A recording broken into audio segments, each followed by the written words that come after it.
back to the OHIO podcast, everybody, for our Thursday night call-in show. I am Buckeye Boggs, a.k.a. the Podfather, soon to be the Die Father, as as I was labeled earlier tonight. That's the wild man, Chris Wilds. He's fighting off the flu. He's fighting off Wolverines on Twitter. He's fighting off the ladies. That's what Chris does. How you doing tonight, Chris? Don't be starting that stuff up, man. Oh, Yeah, fighting them off with a stick. having Bobby kicking my backside for that. Bobby carries a bigger stick, so I've heard. Yeah. So hey, Eric, I'm Yeah. telling you, I mentioned it to you before the podcast kickoff. I think we ought to throw it out to the chat, man. Come on. Oh, So we all know why you're here. You want to see Eric get all Ryan Day black in the beard. Guys, I'm telling you, I think if we could do $500 in super chats tonight, Eric should go the whole thing, the beard, the mustache, the eyebrows, the hair. Sarah's there and Walmart's only 15 minutes away. You can go get more dye if necessary. let's start with the beard. How about that? The eyebrows, man. I Whole can't. thing, $500 the whole thing. The eye. And we will stay live through the whole process. All right, let's back up the Soul Train, brother, and kind of give the backstory of what's happening tonight. All right. After losing to the stinking loserines from Ann Arbor, going into the playoffs, I said, if Ohio State wins a national championship, I will dye my beard black in honor of Ryan Day. And then they did it. And so I am a man of my word, Chris Wilds. You are. And tonight, the beard is dyed black. I want it all. We'll see. We've got one membership donated from Ryan Day's championship beard. Yes, that's what I'm getting tonight. I am getting a championship beard. You know who else has a really nice, dark beard? Who's that? One Dylan Kuhn. He celebrates 1 month of membership. Let's do this thing. He is excited. He is excited to see Buckeye Boggs get his beard dyed black tonight. So here's what I'm gonna do. All right. Sarah is on standby. Sarah, you want to come over for a second? So you see her. Sarah is here. There you are. Sarah's here. She is going to live while we're talking to you all. She's going to dye this beautiful. I've been growing this out for about 3 weeks now. She's going to dye this beautiful championship mane of mine, Ryan Day Black. So that's what's happening tonight, guys. This might be a YouTube first. That's the pod mother. That's right. Adam Dowling's in the house tonight. Hey guys, we met some really cool Ohio people in Atlanta. Can't say so much on social media. Love the show, guys. Yeah, dude, Adam, I'm with you, dude. Like most of the time I've gone to games. Most of the people in the games we've gone to from the other teams have been great. When we went to Purdue 2 years ago, a lot of the people were good except for the ones sitting right beside us who were a little upset Big Mac Mary loved you, man. she loved you. She did have a lovely She had a lovely singing voice. voice. Actually, I think she kind of had the hots for Captain MVP there, or Sergeant MVP rather. Who doesn't? You know, who doesn't? Yeah, Tyler. Eric's about to have a championship beard. That's right. My buddy Lee Rachel. Good to see you tonight, Lee. Just for Men for the win. Yeah, it's Just for Men with Ryan Day on the box. That's what's going on tonight. So I got to see some super chats or some super thank yous rolling in tonight to give myself some courage. That's what I told Sarah. I was like, look, if I'm going to do this thing, we need to see some super chats tonight to at least give me a attaboy. You know what I'm saying? Wait a minute, Ryan, did she have a championship beard? No, she didn't. Although she could grow one, I bet. Yeah, yeah. Cheryl says, Sarah, that you're going to be making me sexy tonight. Roy's in the house. Roy's tonight. Again, guys, the phone lines are up. You can call us at 567-483-1999. We got a couple guys in the couple callers in the queue already. Chris, it's going to be Matty G at defensive coordinator. Oh, absolutely. I'm 99% sure. Let me tell you why. They have had no interviews in the Woody for this thing. You mean to tell me they haven't brought in one single interview yet while Ryan Day is out there on the late The talk show show and circuit. He was on with someone On else with Kelly yesterday. Clarkson. On with, Kelly yeah. Clarkson show. Yeah. You mean to tell me he's doing that and we're just going to wait for a defensive coordinator while Notre Dame gets Chris Ashew, a former defensive coordinator at Ohio State last time we won a national championship? Um, no, it's Matty G. I'm 99% sure of that. Yeah. Also, Justin Fry takes a visit tonight or a visit to Chicago for an interview. I don't know if he gets the job or not, but if he does, I'm not worried about it. Why? Kevin Wilson's already in the house.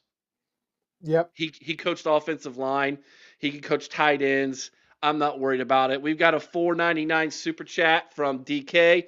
Give your boy some credit for that edit. There you go. There you go. Um, Andre says, Eric, have you spoken with Kennedy yet since January 20th? Yep. He had a rough couple nights losing the natty, putting a dog down for the family, but he don't feel too bad for him. I think they got like I don't know a couple $1,000 in super chats, so Yeah. he's doing all right. And they're right back into the swing of things at Notre Dame, man. Um, Here we go. Tanker says, Chris and Eric, did you hear anything about Jason Taylor from Miami wanting to come on staff? I have not, but I would be all for Nothing it. solid. Yeah. I Yeah. would Nothing be solid. all for it. The Nick, rumor mill. This is the time of year, Eric. The rumor mill is just in full force right now. yeah. Nick Quint heard Chip Kelly is looking like he's staying. I think so. I don't think there's anything solid for him leaving yet, so I think he'll stay for another year. Um, that's kind of my take on things. Um, Mr. Ohio said he might be out at the store tomorrow, Chris. So Well, tell everybody someone will be there. tell everybody where the store's located. It's located just from Harding High School in Marion. It's 1433 Harding Highway East. Um, and we're right now taking a lot of orders for a lot of different merchandise. So we have a lot in stock as well, but getting some of that championship merchandise starting to roll in a little bit. So A second $5 super chat from Ryan Day's yeah, championship beard. You're cutting up pretty heavy on me tonight, Chris. I am. Yeah. Yep. Okay, let me reset my router real quick. I'll be right back. No problem. I'll take over and while he's doing that. $5 super chat from Ryan Day's championship beard. I'm good with whoever as long as the defense can perform at the same level. We can't take a step back. Oh, I agree completely with that. Agree completely with that. Looks like Tony's in the house as well. Mello's in the house. Good to see all of you from over there at the Buckeye Boys. And all right, I think we're all caught up. Sean Schrock, good to see Sean tonight as well from the Buckeye Boys. Go to Chris's store. It's awesome. Good to have you tonight, Wrench.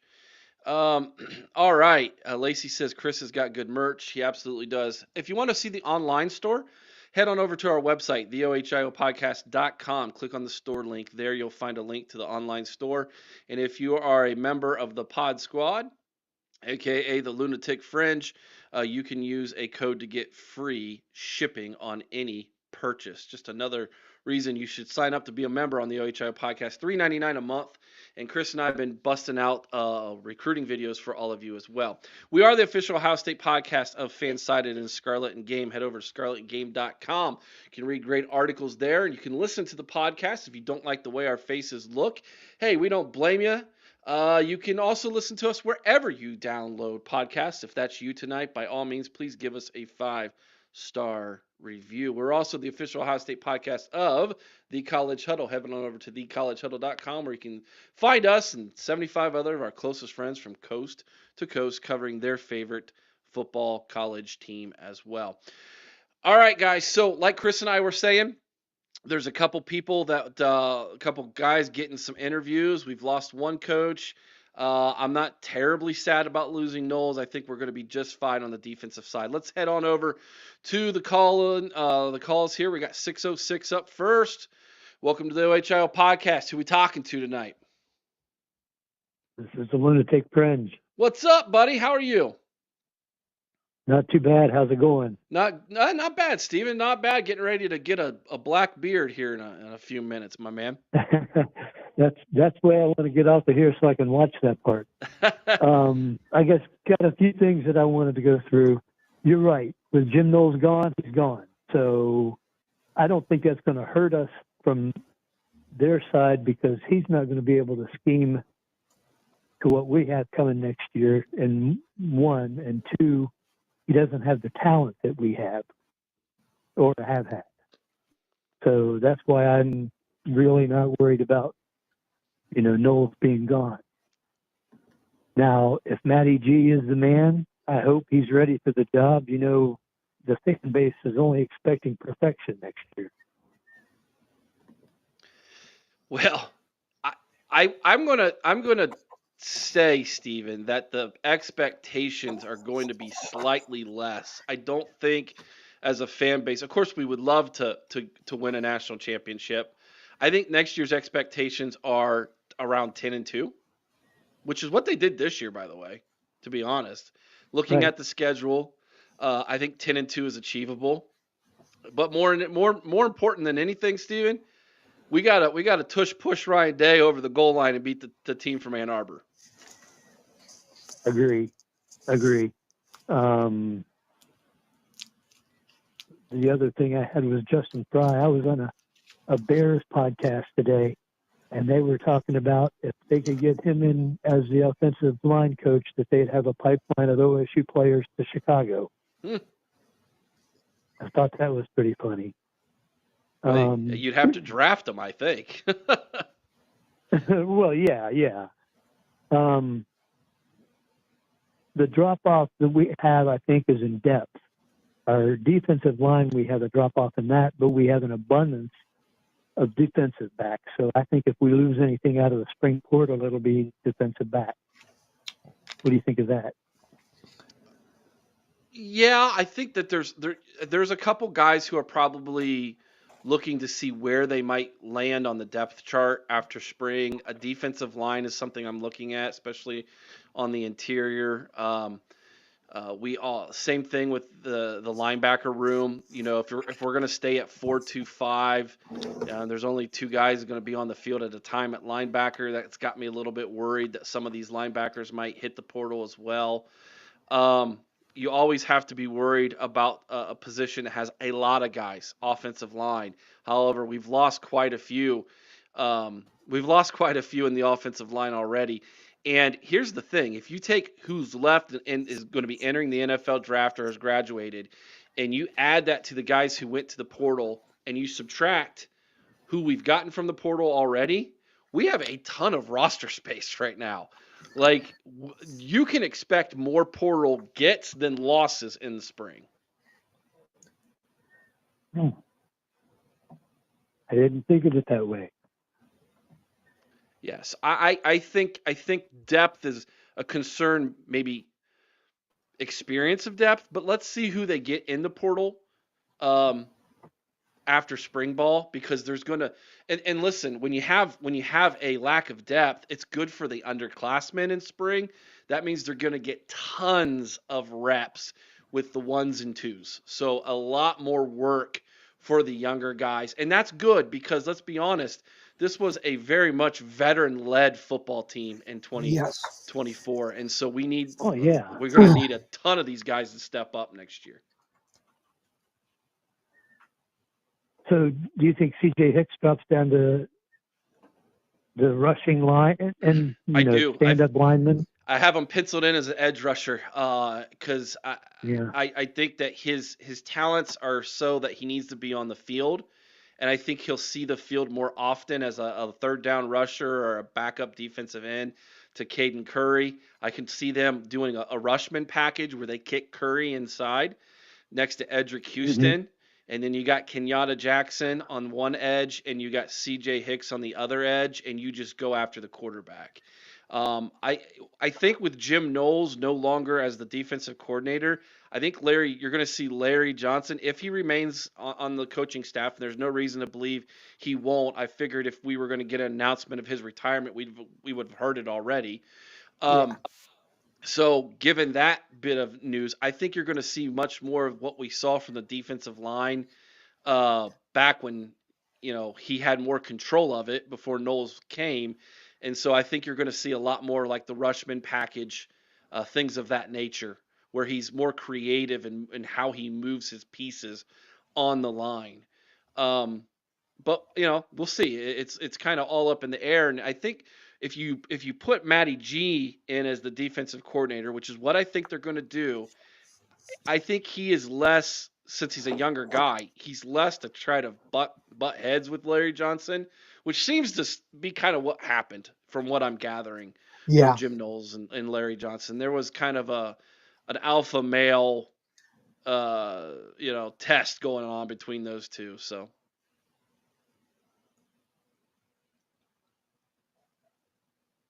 well, that's all I had, guys. I appreciate you taking the call. Hey, man, appreciate you calling in, Lunatic. Steven, appreciate you, man. OH.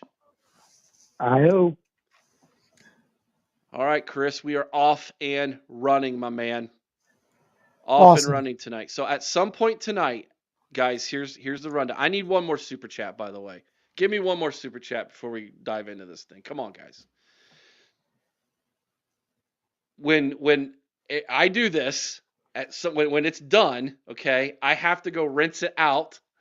So I will exit stage left. Chris will take over for about 10 minutes or so. We'll need somebody on the phone with him while I go do that, and then I'll run back. And by the time I run back, I will look like Ryan Day. That's the plan. What do you think, Chris? Well, you're not quite gaunt enough to be Ryan Day, but we'll get the beard there. Oh, okay. All right. So there it is, Joel. All right, Sarah. Sarah's ready. Here we go. So we're going to go back to the phone lines. Go back to the phone lines now. Thank you, Joel. And let's see who's next here, Chris. Oh, there's another one. $10. Oh, boy. Here we go. Now they're coming in. All right. So I definitely need to be on for this one. Thank you, Donald Karen Rosback.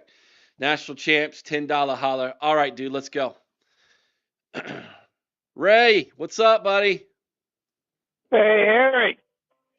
You getting your beard nice and black today? Yeah, I'm going with the Ryan Day look. What do you think? Eric, you ain't going to look like Santa Claus anymore. Hey, you know what, Ray? Talking about, speaking of Santa Claus, guess what came in the mail today? Well, I don't know. I haven't got my shirt yet. Well, that's what came in the mail today. I got your shirt shipped to me, so you can expect that. Okay. You can expect that in the mail this weekend. You should have that by next week. Thank you. You're welcome, buddy. How much you pay for it? $45?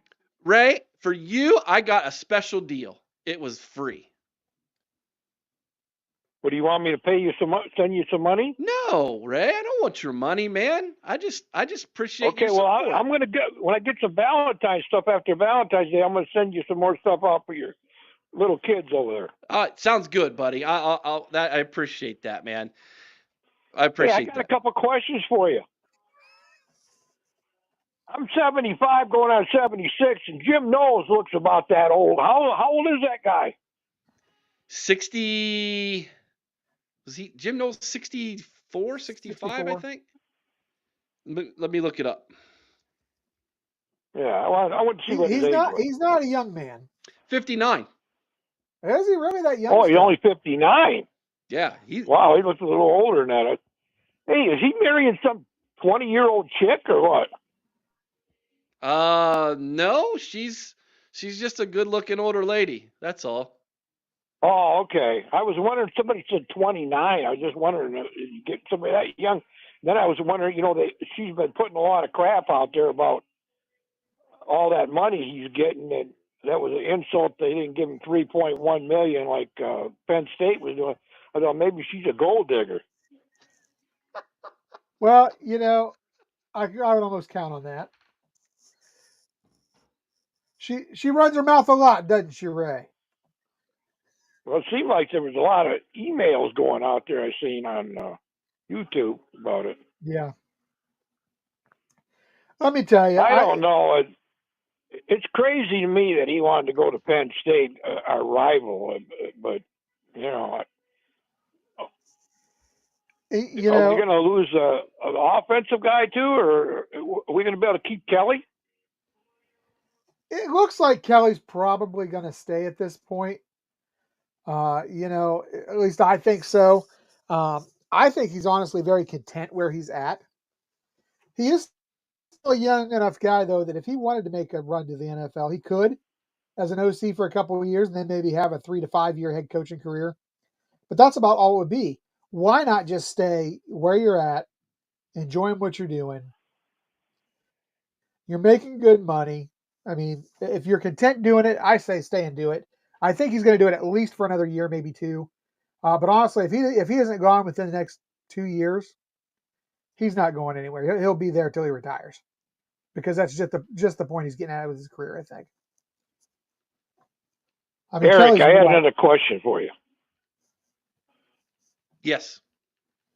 That Michigan scandal, I can't believe it. It looks like it's going to be another year or two in the court system, the way this crap's going on.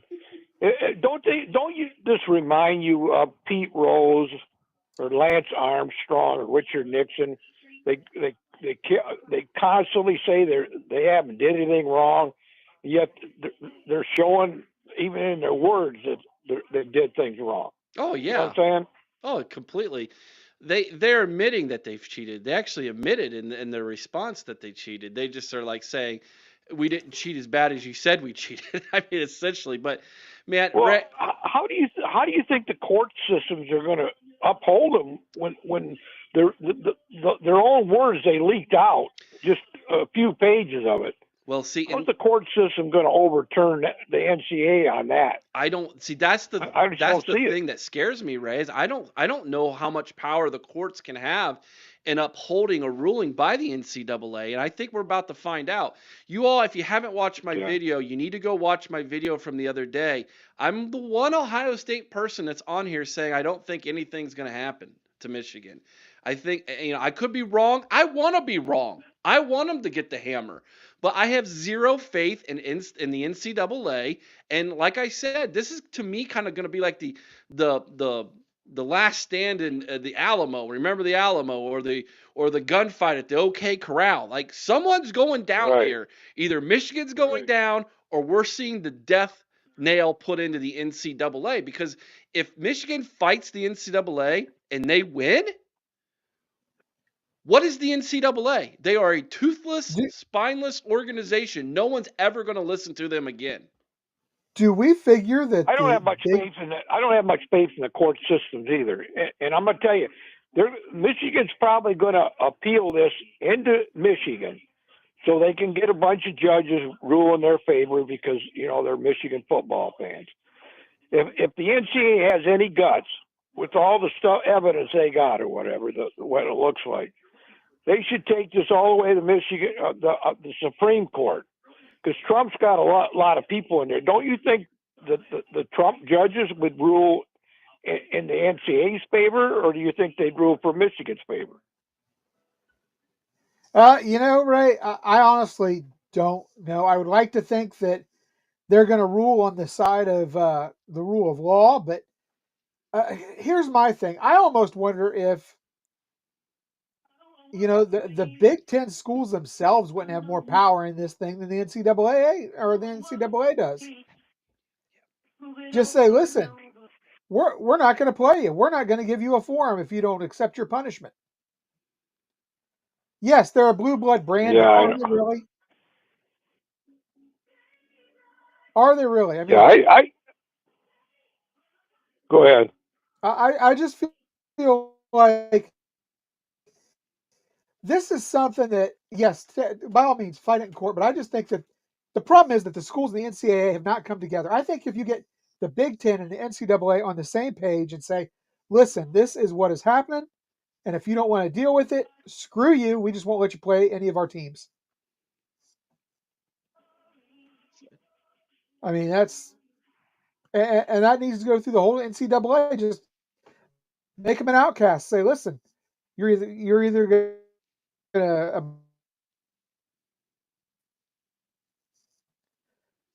Well, that's wouldn't you exactly think the the way I Big approach it. Ten, the They are. Southeastern Conference, all these teams could get together and tell them that they gotta stay on the course. If they lose in one of these cases, take it all the way to the Supreme Court because Trump's got a lot of people in there. It seems like they would rule in NCAA's favor, wouldn't they, over Michigan or what?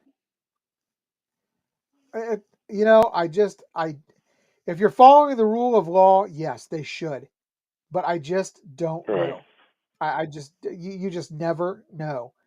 Um, No. but for me, I think the real power lies with, like you said, the two super conferences and the NCAA. If they come together and they make a stand Right. and just say, listen, you're going to abide by this, or we're going to just basically, for all intents and purposes, boot you out without booting you out.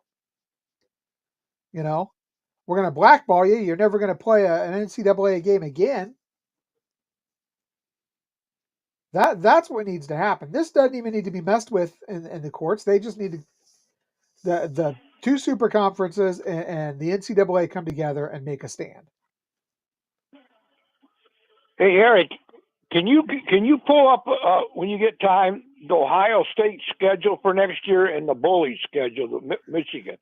I'm just curious. I know they got to play at Oklahoma next year. I just wonder if they had any other tough games on their schedule. I still can't figure out how we ever lost to them, and I can't figure out how Alabama, with 12 players out for Michigan, they still couldn't beat them. Alabama must be going to go down the hill in a hurry, the way it looks for this new coach. Well, they've lost a lot. They've lost a lot. I mean, not only did you lose your coach, but I mean, let's face it. I mean, they lost a lot through the transfer portal. So I went ahead and Yeah, pulled up their schedules for you. yeah. Um, and The Michigan's bully schedule, they schedule start in out at Ohio home with State. New Mexico.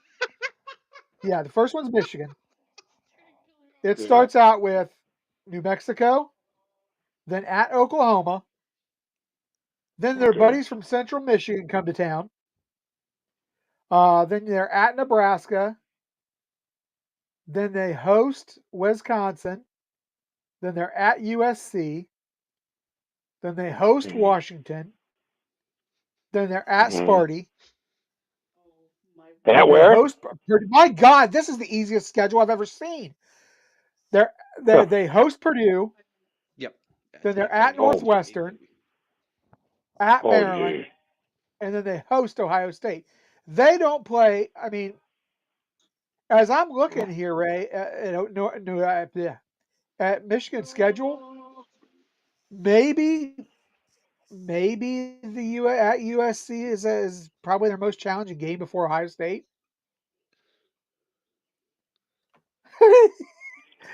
Oh How about wow! Oklahoma? Do they And have then any players back next year? Oklahoma is in trouble. The only thing they've got going for them right now, Ray, to be 100% honest, is the fact that their coach is on the hot seat. So there's a chance that maybe Yeah. they may try to do something, for that purpose. But they do not have a lot. They are the worst thing Oklahoma could have done was go to the SEC because I'm going to tell you right now they are a mid SEC team. All Um, right. Have any of you guys ever seen Trailer Park Boys? I sure have, Julian. Well, I look like Julian. But I'll tell you, Ray. You compare what we just heard from Michigan to Ohio State's schedule, which features hosting Texas. Then you host Grambling.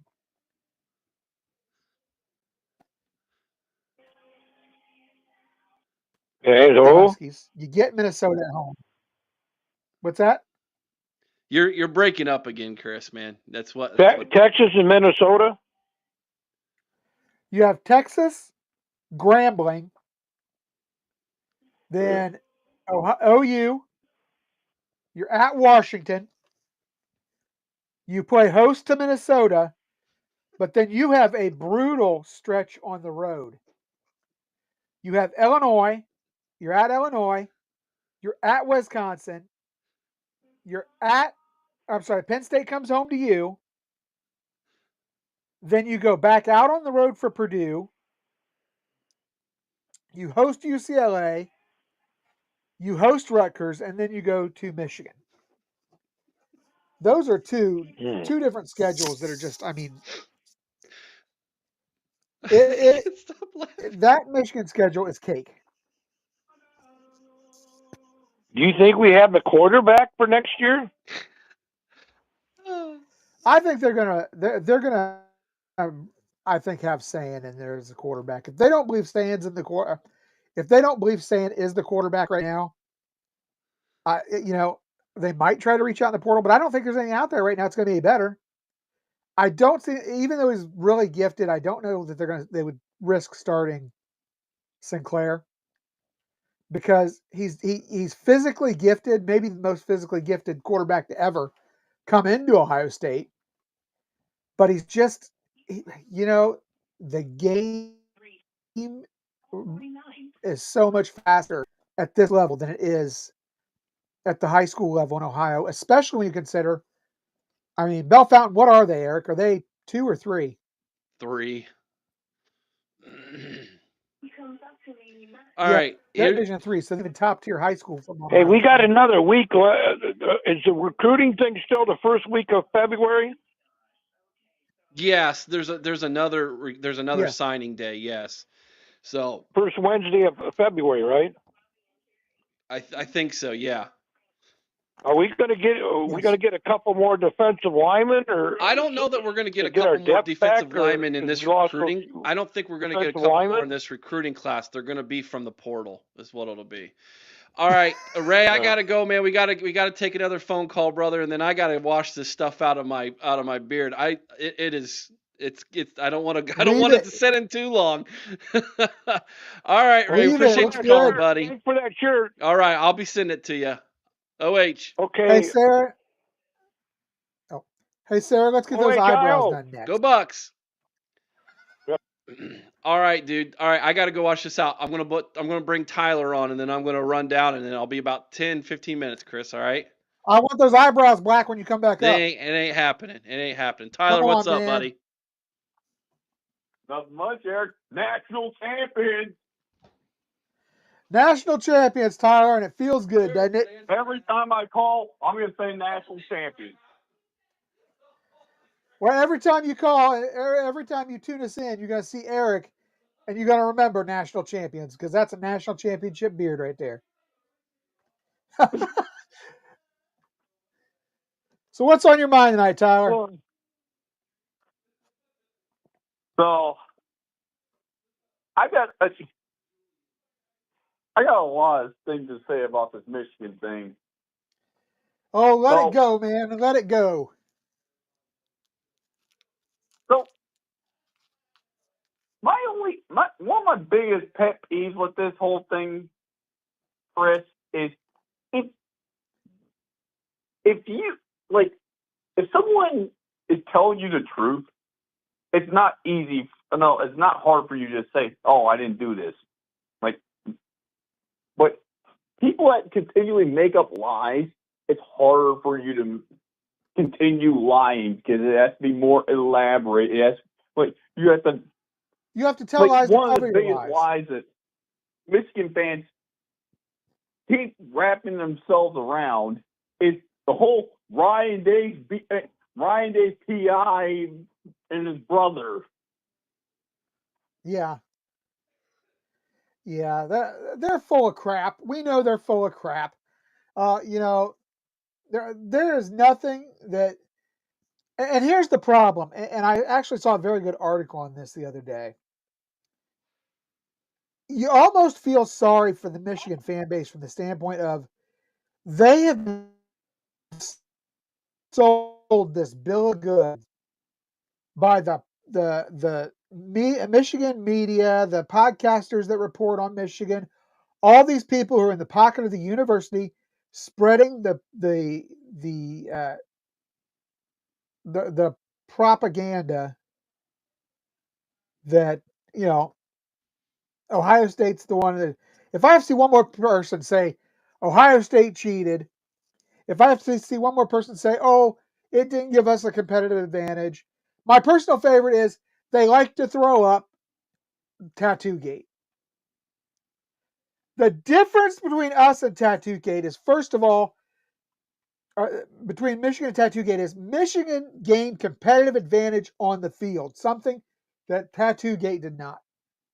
Secondly, when OSU found out, they self-reported.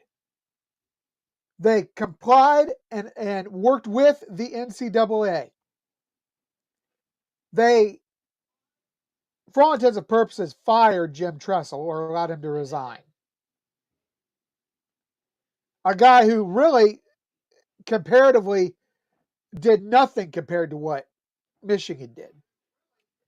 And then they say, and we vacated wins. We did all this. We've got a new co-host. Hi. Hi. So they did all of this, Tyler, at Ohio State, and all Michigan has done is double down on the lies, thrown up roadblocks, obstructed the investigation. Everything that they have done has been to fight, not comply or assist the NCAA. So, I don't want to hear any more crap from the bogus media in Michigan or their idiot fans throwing this crap out there because it's just bull. It's bull. It's an excuse. It's a way to deflect. It's like arguing with an elementary school kid because it's everybody's fault but theirs. That's not fun, is it, Chris? It's really not. Try arguing You with know what's also preschoolers. one of my other frustrating parts about this too that I can't understand for the life of me, Chris, What's that? is even if you try to have a logical conversation with Michigan fans about this, they still act like they want to be in the right every single time. They can't accept being wrong. You want to have a logical argument with them, and you can't have it Yeah. because they Yeah. are so ignorant about it.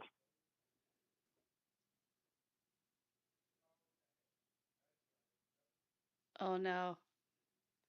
I'm pretty sure that we And I try to be fair. I try to be fair with them. Try to listen from their perspectives, but it's the same thing every single time. They're what it's like they can't stop.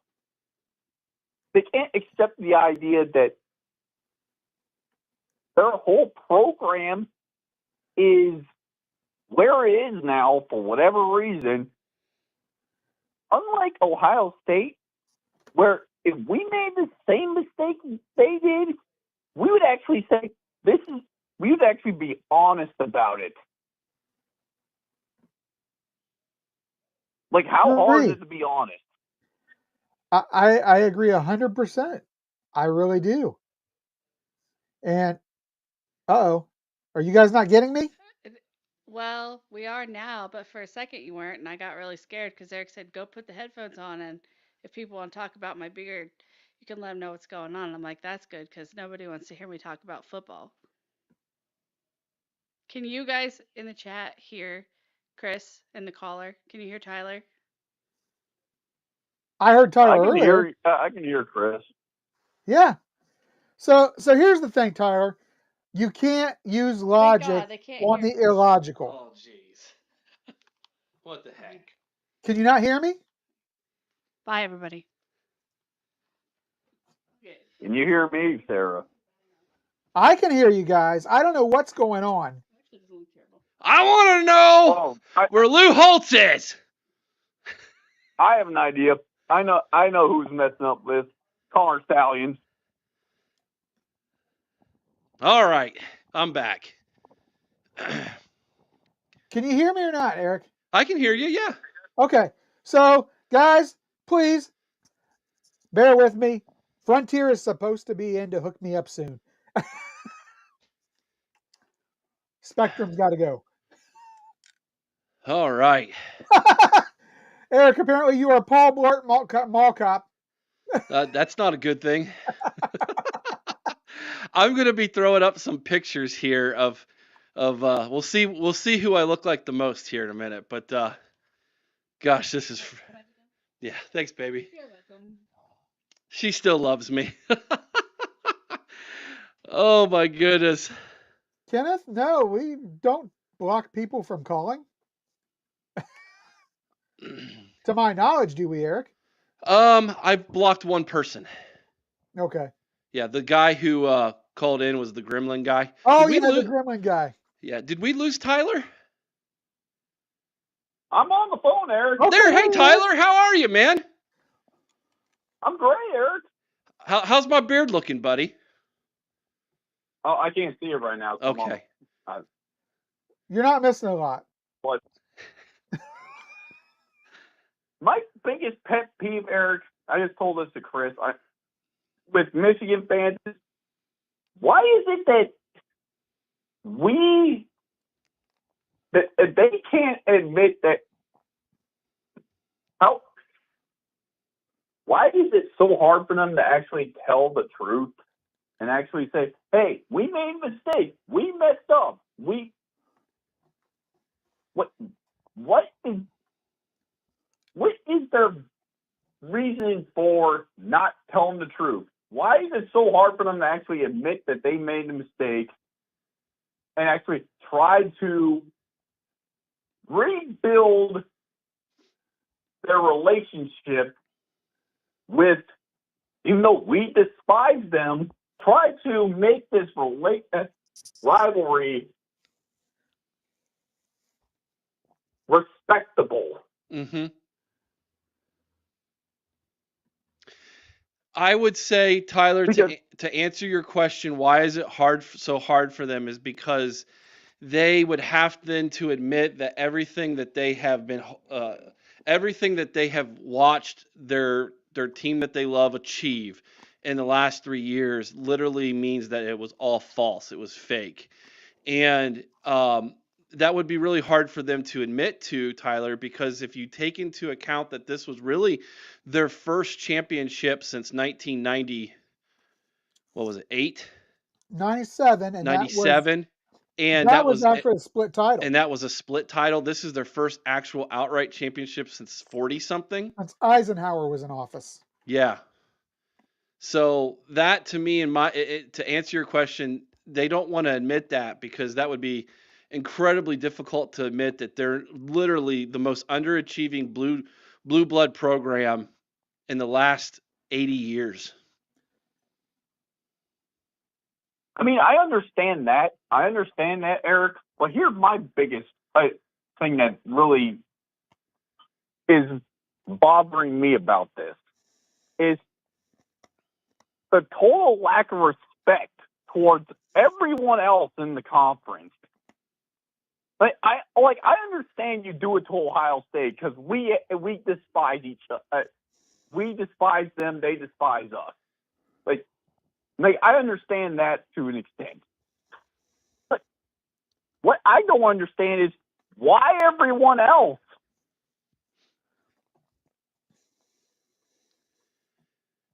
Why? What did they do?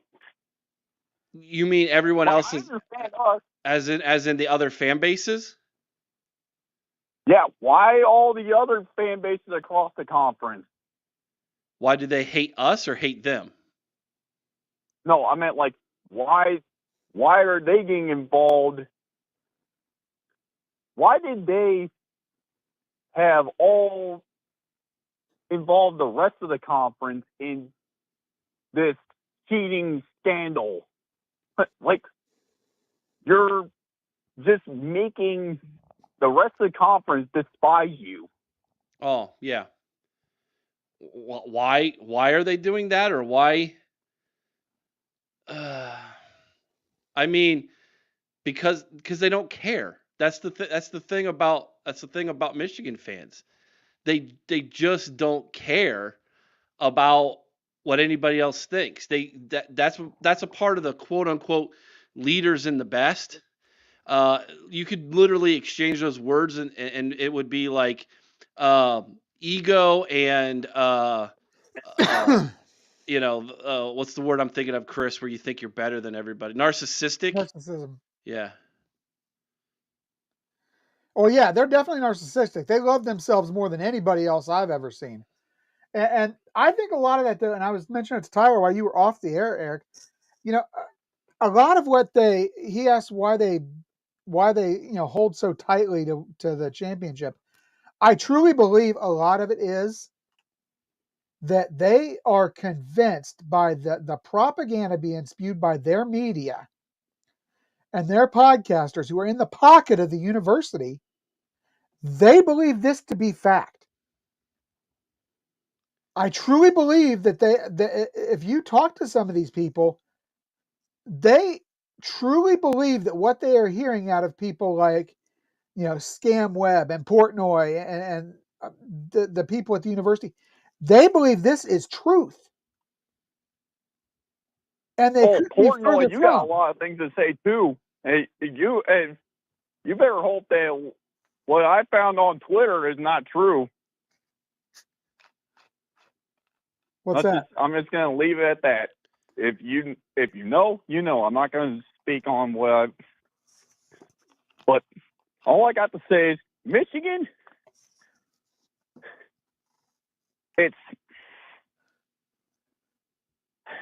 I know you're down bad. But just think about this. If we repeat as champions, it's going to be worse.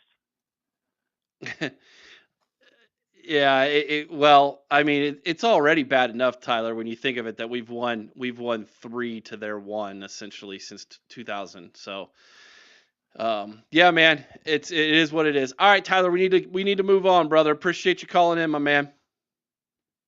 Oh, no problem, Eric. I'm gonna look at that beer. you get off the phone and come get yourself a good laugh, brother. Have a good one. OH. I Eric, the funny thing about all this is they've got let it get to this point. It didn't have to. If they would have just dealt with this early on when it first came out, they probably would have got a slap on the wrist. I know. Yeah, I know. All right, let's keep her moving. All right, Speed Man, what's happening? Oh my gosh, it's the Podfather and the Wild Man. What's happening? I didn't know you guys were going to have a special guest host and Ryan Day on the day of tonight. I just want to know. where Lou Holtz is, man. He's been on every other show this week. Why not? Right? I know that's right. And I tell you, just there for about a half a second or whatever, the screen got a whole lot more attractive with that young lady on the screen. Yeah. Up until Eric come back here and kicked her off. That's my lovely wife. She is lovely for sure, my man. Thank you, brother. All right. Well, I just wanted to say that, Eric, you're starting to look like a cross between Abe Lincoln and an Amish guy. Hey, I have a hilarious Abe Lincoln Amish story if you'd like to hear it. Oh, absolutely. Hit me up, bro. So I was working in Southern Ohio, okay? And I was in one of our work cars that had a light on the top that you could turn on, like a emergency light, type of like a green and orange ODOT light, DOT light. Yeah. And I'm on this gravel road in the back of and I think it was Gallipolis area. So we're down there in southeastern Ohio. We're right across the farm. Yeah, yeah, Down by Rio yeah, Grande. yeah, Yeah. Rio Grande area. Yeah, I'm down in that neck of the woods. I'm on a gravel road. Okay, I'm doing some work on this gravel road, and I come up over the hill, and I see this tall man standing in the middle of the road, in the middle of nowhere, and he's holding at first I'm like, what is he holding in his hand? He's holding an axe. As I got closer, he's holding an axe. And as I get closer, the dude's an Amish guy holding an axe in the middle of the road. Okay? And I'm like all the things that are flying through my mind, like, this is it. I'm gonna the guy's gonna hit the car with the axe, or he's gonna smash the windows because he's in the middle of the road, and I slowed down, right? And he's just staring at me. And I'm like, what in the world is going on? And off to the side, he has a business, obviously, at his house. He builds like mini barns or pole barn type buildings, because I can see all this, his operation, as I'm driving past his property here. And he points at me and points to his house, like, pull over the side of the road. And I'm like, ain't no way, brother. I'm not pulling over, Abe Lincoln. Dude was tall. Like I'm talking Abe Lincoln tall. And I drive by and he's staring at me, right?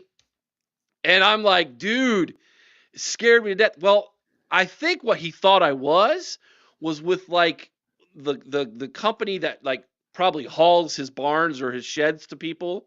Because I had a light on top of my car, and he was thinking, hey, I'm over here. This is where you want to go. And I wasn't a part of that company. But I'm like, dude, yes, Nick Quint, that's exactly what I was thinking. Abe Lincoln Vampire Hunter. If anybody's ever seen that movie, Yes. it freaked me out, man. Freaked me out. Anyways, that's my Abe Lincoln Amish story. Well, I got something funny to tell you. I actually live in the heart of Gallipolis. Oh, okay. And you must have been somewhere out towards Rio Grande, maybe. Well, I think Route 141. I want to say it was Boggs Road. I think it was my last name, Boggs Road. Yep, that's out in Patriot. Yep. Okay, that's what I think it was, because I was like, oh, Boggs Road, cool. And then it wasn't so cool.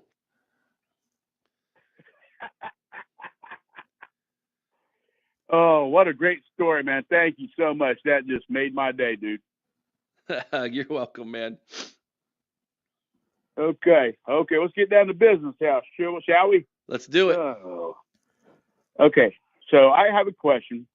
So the scum wins in court, and the Big Ten and SEC do take over, like they've had these meetings and this, that, and the other, like they're going to be the ruling body and all that stuff.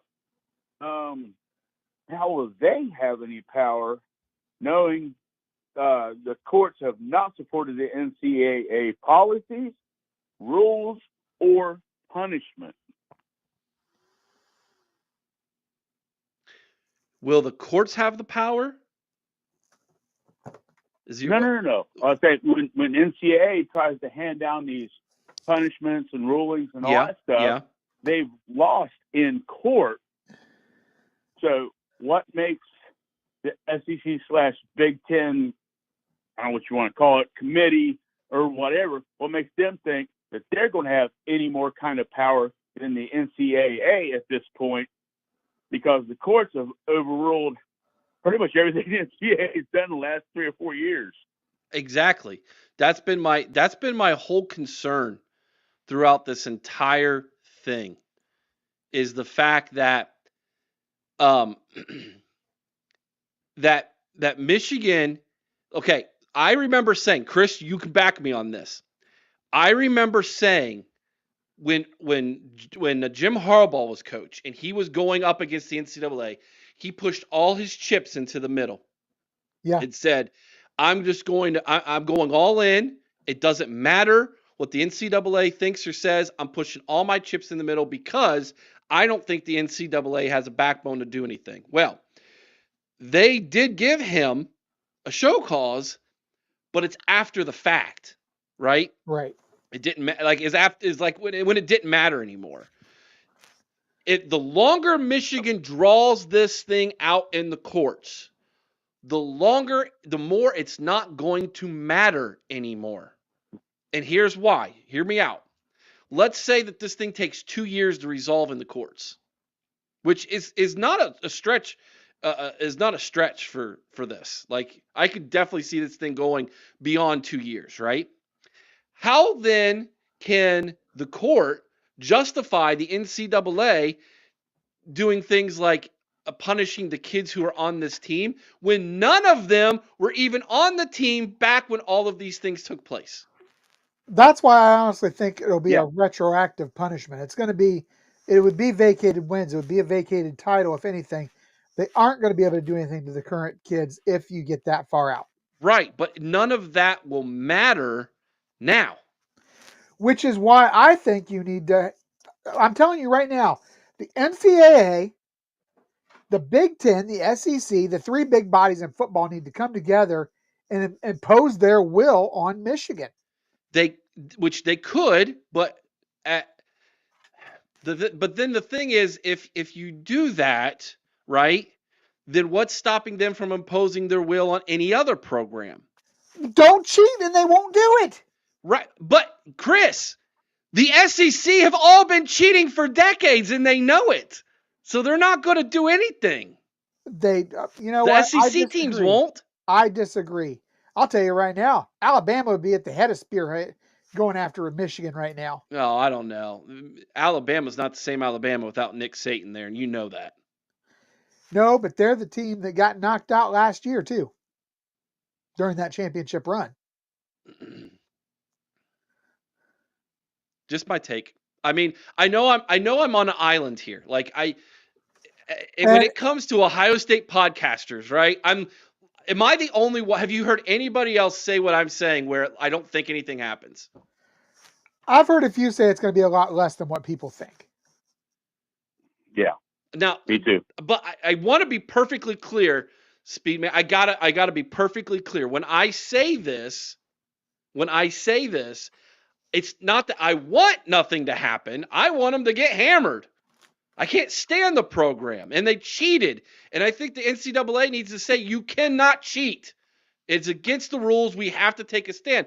Because if they let them get away with it, what is stopping anybody from advanced cheating? Well, let's just hack into people's the headsets now. I mean, what's stopping them from doing that if the NCAA is not going to do anything? And by the way, I have a video coming out. I will be recording this video very soon. What Ohio State should do preemptively as to pressure not only the NCAA, but pressure the courts into doing the right thing if it necessarily needs to be that. I have some thoughts that I'll put together, and I'll put that on a video for everybody. But if this thing goes to the court, and it's obvious that that's what Michigan wants to happen, they want this thing drawn out in the court system. If they do, I think this is smart by Michigan, because the NCAA's track record in the courts is awful. They lose every time. Yeah, exactly. And that's what I'm saying. If the SEC and the Big Ten do get together, or whichever entities get together to try to be the ruling body, what's to stop from anybody doing anything ever again if the courts are going to uphold the cheating and all the infractions that these teams committing in the first place? Mm-hmm. Exactly. Nothing. The NCAA is essentially at that point, the NCAA is dead. They're a dead organization. Stick a nail in the coffin. They're gone. They're done for. At that point, the NCAA is done. That's why I said someone's going down, and they're going down hard here. It's either going to be Michigan or it's going to be the NCAA. Something is going to change. You can't. Yeah, I agree. Now you can't go on doing it like this. Like at some point, yeah. Well, there's got to be a ruling body of law, right, to regulate the people. I mean, that's just the way it is in society. It's the only reason why we need cops, we need laws, and all that other stuff. Because if not, it's just going to be pure anarchy. So the NCAA, if the courts do rule in that team up north ruling and all that stuff, then I will tell you right now, NCAA better appeal it and take it to the Supreme Court if they have to, because this is the most egregious infractions I've ever heard of. And from what everybody else is saying, that's the most egregious that they've heard of too. You know what? I mean, you guys said that. Yeah. Oh yeah. Absolutely. Totally. I'll tell you right now, Speed Man, if that happens, this is going to be dragged on for years. Years.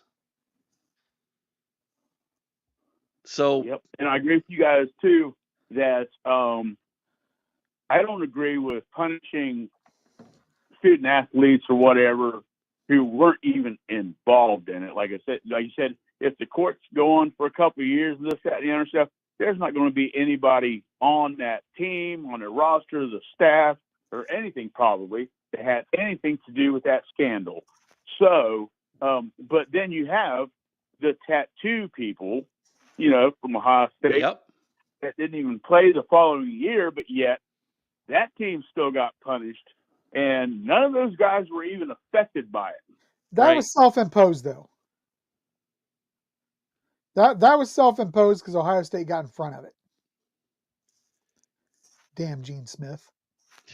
Right? I mean, with retrospect, I mean, should we have taken it to court and all that stuff? I know they were punished or whatever, just because, you know, Trust was trying to deny the allegations and all that stuff, trying to protect the team and reputation and everything like that. I get that. But at the same time, the only people who were punished were the kids who had nothing to do with anything. Yeah. Yeah, exactly. And yeah, hindsight's 2020, right?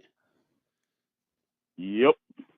So I get exactly what you're saying. I feel you, man. Like it's rough. I get it, man. But hey, the good news is despite all this, Ohio State did win the Natty, and we get to celebrate this thing all off season long, man. And You that's know what what the I plan saddest on part doing. about all this is, though, Eric? What's that?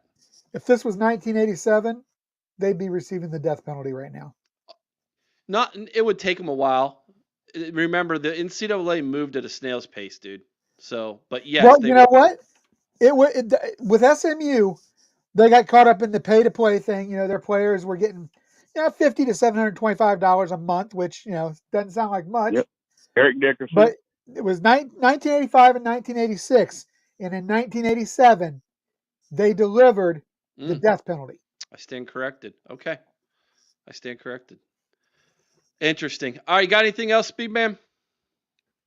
Yeah. One thing I wanted to tell you is that you know, of course, I pledged the donation of $207 to the Second and Seven Foundation and all that stuff. Dude, I haven't heard from you or anything like that or whatever. Make sure you get me the info so I can get you that cash and stuff. Are you planning on coming? You got my number and stuff. Yeah. So are you planning? Text me or whatever, brother. You know, I'm good. Are you planning on coming to the spring game? I am. Okay. I think what we're planning on doing is Ryan and I are going to do a joint. We're going to do a joint tailgate at the spring game, Second and Seven, the OHL podcast. I was just going to tell you, you could bring it then, and we'll collect it and either hand it right straight to them or we'll collect it then. So. All right, very cool. Well, okay, I want to have a little bit of fun now. You know, now we've got that serious stuff gone over. So, if Chip Kelly were to leave the program, who do you think we could get to replace him? I've got a few names. I'm just going to name them off, and I'll let you guys kind of banter within, you know, yourselves and all that stuff. As far as some of the offensive coordinators in college or whatever, I'm seeing Joe Sloan, LSU, who developed Heisman Trophy winner, Jay Daniel.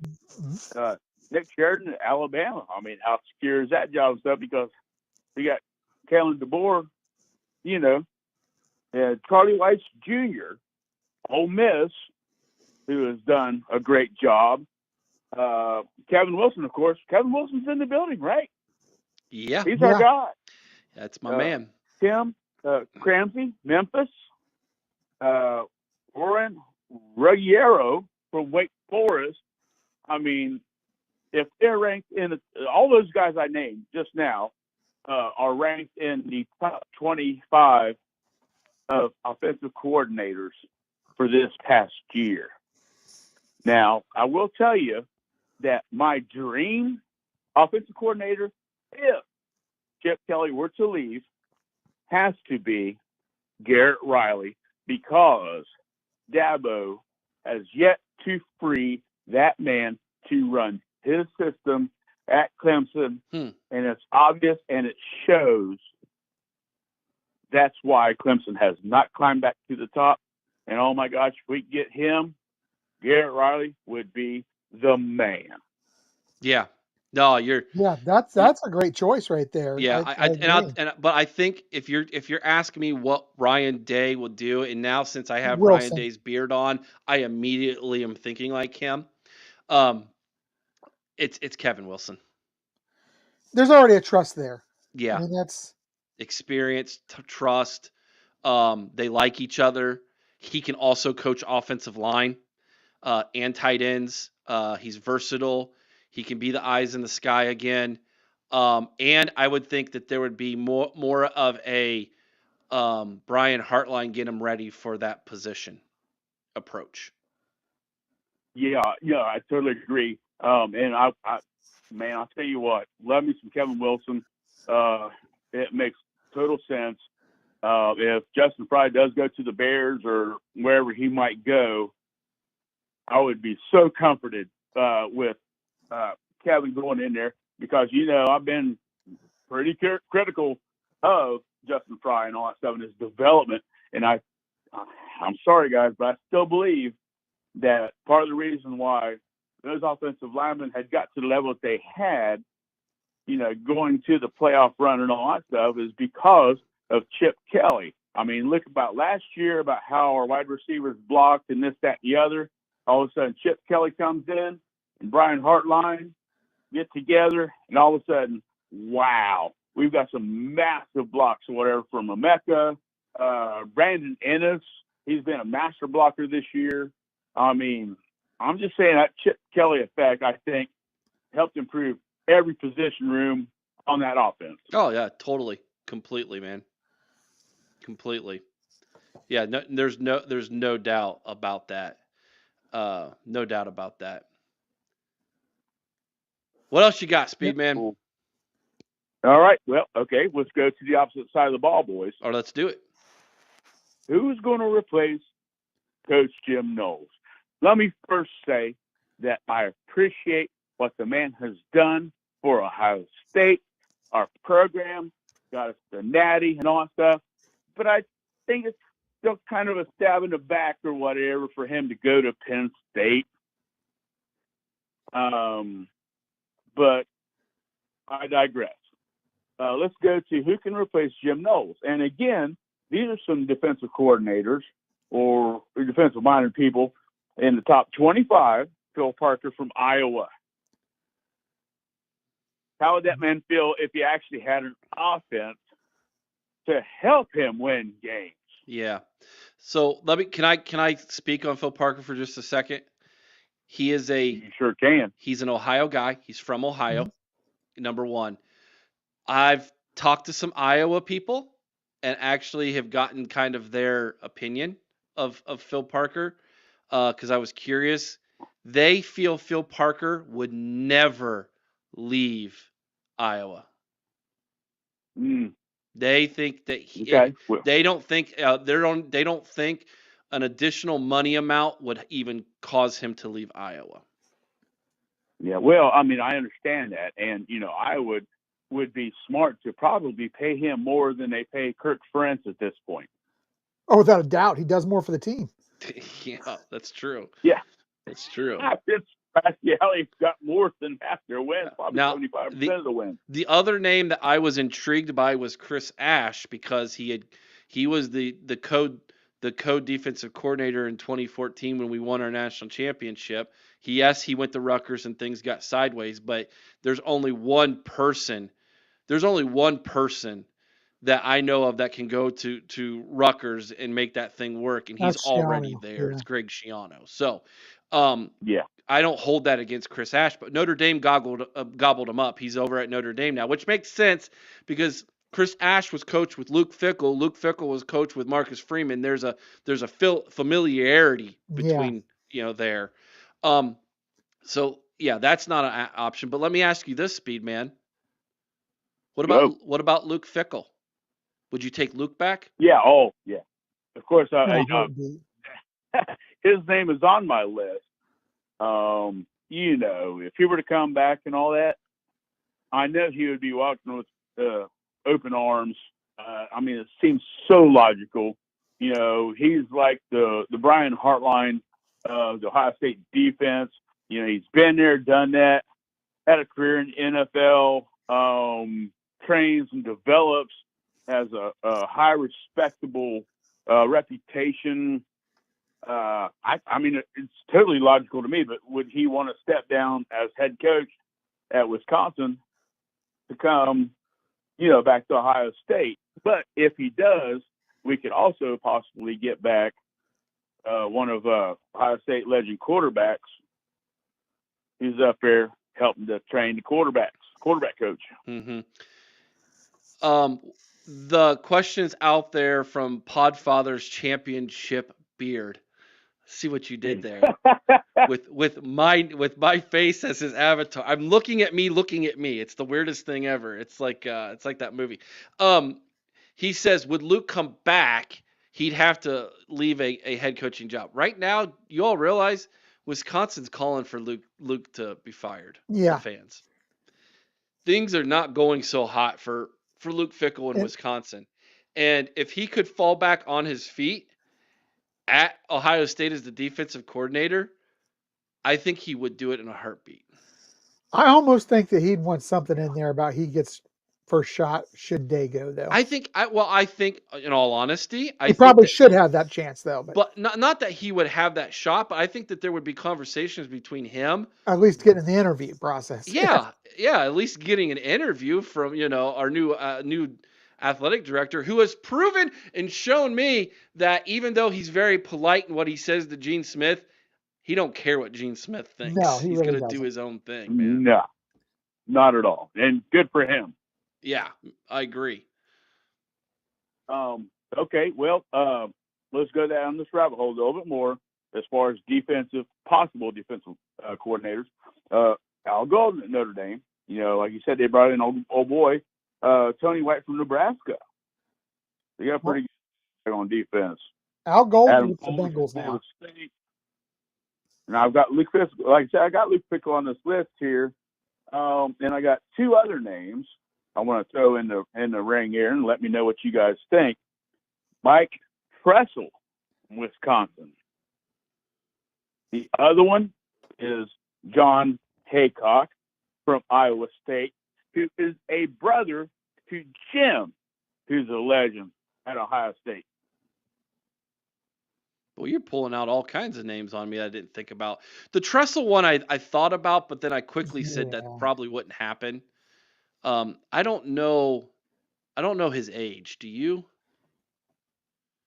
Oh shoot, Mike. No, I know John Haycock. I think like 61 or 63 or something like that or whatever. But he's not as old as or outgoing defensive coordinator and Jim Knowles. Yeah, Mike Tressel's only 51, so that's not a terrible. Yeah, that's pretty good. Yeah, no, those are good. So those are some good names, man. But I think in all honesty, the defensive coordinator has already been named. We just don't know it. I think it's Matty G. It's Matty G. It's Guglieri. I think he's the way.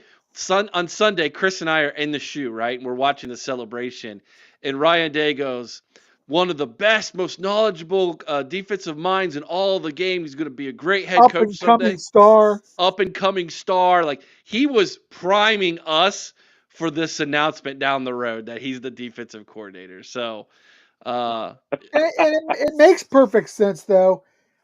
He was, like you said the other day, Eric. He's a disciple of Jim Knowles. He knows this defense. The players already know him, and more than anything, you've got the players there that you've been recruiting for this Jim Knowles defense. You don't want to have to try to change a defensive set, coming off of this last season with these players that you've got who are already there built in for the 4-2-5. Yep. You don't want to bring in a coach who runs, a 4-3 when you've got the players there for a 4-2-5. Yep, exactly. They've recruited for this defense. Yes. So to change now would be, and I don't think Ryan Day wants to do a big overhaul change right now, because I think he's got things humming offensively.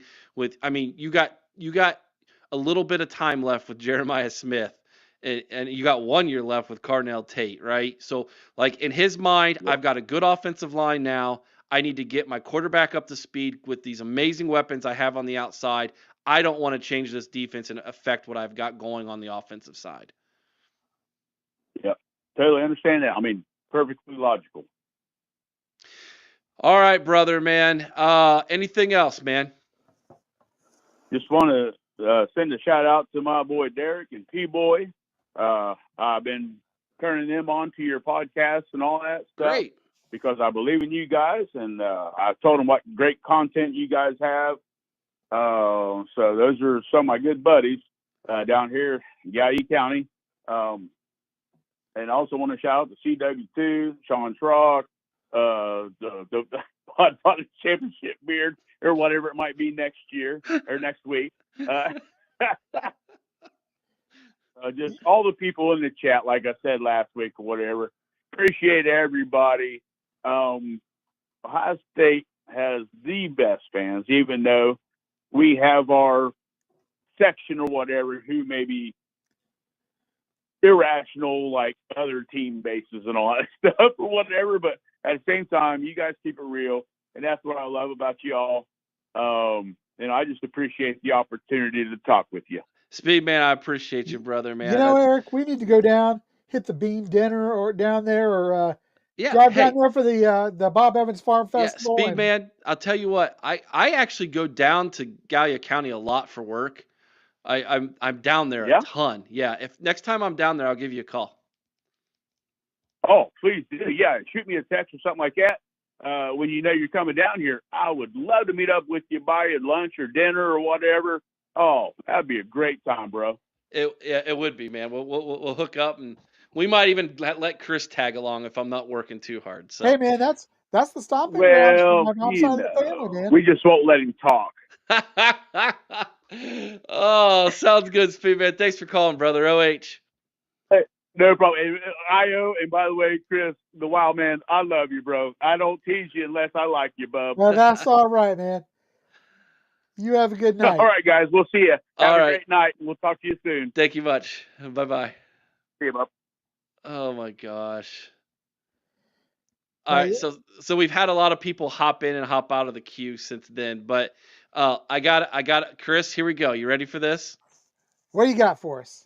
Who do I look most like? Here we go. So we've got there's what I was going for. You know what? It's even darker than what I just did. Yeah, you need to darken it up more. I might have to put a second application on to be Ryan Day. All right, how about this one? Oh yeah, brother. Oh yeah, it's the Macho Madness. We got that one. This is probably the worst one. Got Julian from Trailer Park Boys. Although his was a goatee, it wasn't a beard. You have to. Let's get Sarah out there with the straight razor. Let's finish this off, man. You gotta have a. All right, and this one, don't laugh, everybody. This is scary. This is my dad when he was younger. See if it'll transition over. There we go. That's my dad. And that's little Eric in the bottom right-hand corner there, man. With they used to call me the blonde bomber, but my dad's black mustache there. Here we go. What do you think? Nah. No? No. Still darker. He wore it better. He did wear it better. My dad's 1980s stash was pretty epic. Pretty epic. Tyler says it's the Macho Man. All right, let's go back to the Macho Man. I don't know. See, it's darker.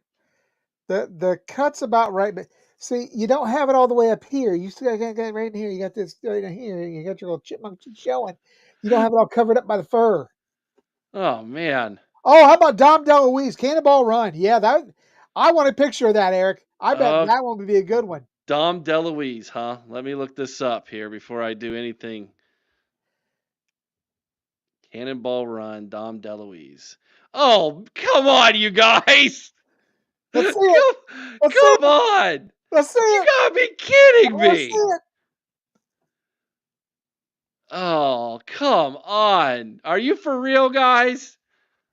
Give me a second. It takes a second, dude. I gotta upload it. That's absolutely right. For those who didn't know, Randy Savage was actually born in Ohio. Played baseball, dude.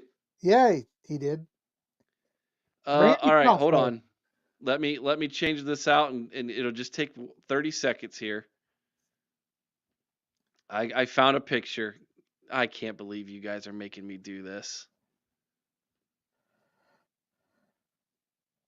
All right, are we ready? Let's see it. All right, hold on. Let me get the comments off. There it is. We got a winner. I'm telling you, the cut's even about the same down there in the length. Oh my gosh. Eric, you laugh. Winner, chicken dinner. There it is. Oh my gosh. Spot on. Oh. So let me let me share another story for you. If we by the way, we could take another phone call, guys. Absolutely. There's no one right now in the call line. So if you guys want to jump in, man, feel free to jump in. 567-483-1999. Thank you, Lacey. Thank you. Appreciate that. Tyler says twins. Lacey's being way too sweet. Tyler's right. You're spot on twins right there, Eric. Oh my gosh. In fact, I'm going to go back. I think we're going to do a T-shirt with you and Dom DeLuise on the T-shirt side by side with that grin. We're gonna take a freeze frame of that from the podcast, and we're going to do a T-shirt with that on it for you. Trent says it's like Eric is looking in a mirror. He was pretty funny, if I remember. What are you, a comedian? He was great. Yeah. Oh, geez. Bobby Mack says I'm #twinning. Nice, Speed Man. There we go. Snap into a natty chip. Oh, yeah.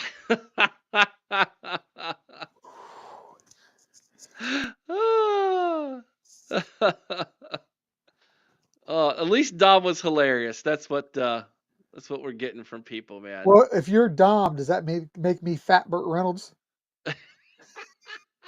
I don't know. Let's ask Mello. I think this is Mello jumping in. What's up, Mello?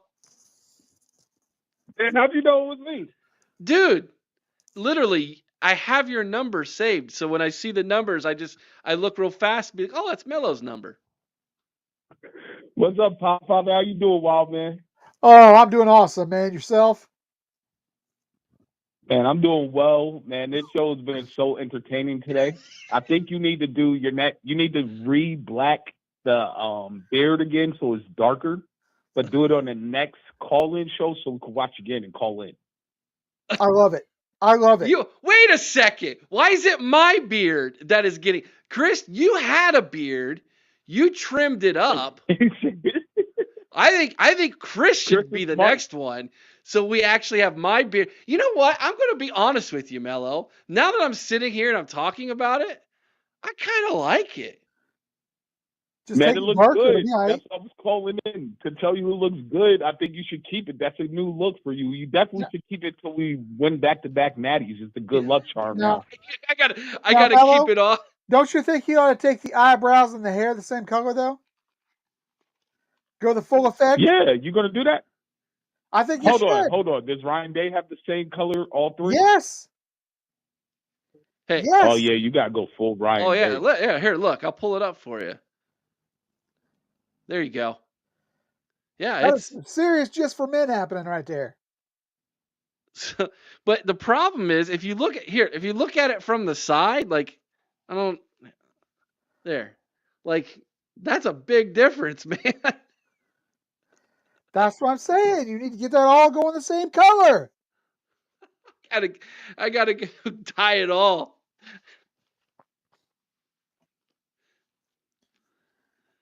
Oh gosh, Mello, what's up, man? I haven't talked to you since the Natty, brother. How you hanging? Uh-oh. I lost. Did we lose Mello? Can anybody hear me? Hello? I'm with you. We lost Mello. Where'd you go, Mello? Mello. He gone. Oh, I hit the mute button by accident. I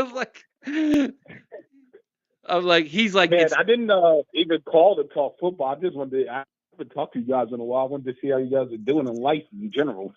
Oh, thanks, Mello. Yeah, life's good, dude. I've been super busy at work. This is the time of year where I do a lot of sales for work and things. So I've been traveling around and different presentations and stuff. So Chris has been having to hold down the fort a little bit here, but things are going good. Oh man, yeah, life's good for me, man. I got Ryan Day's beard on. Like I'm expecting everything to be roses from now on. You got like 3/4 of Ryan Day's beard on. You gotta go a little bit darker. 3/4. So you got one more session to do next Thursday. Do you think it's because I had so much gray? It might be because I have so much gray. I don't know. No, you might not have let it. I don't think you let it sit. Didn't let it sit long enough because his beard is so dark. You know.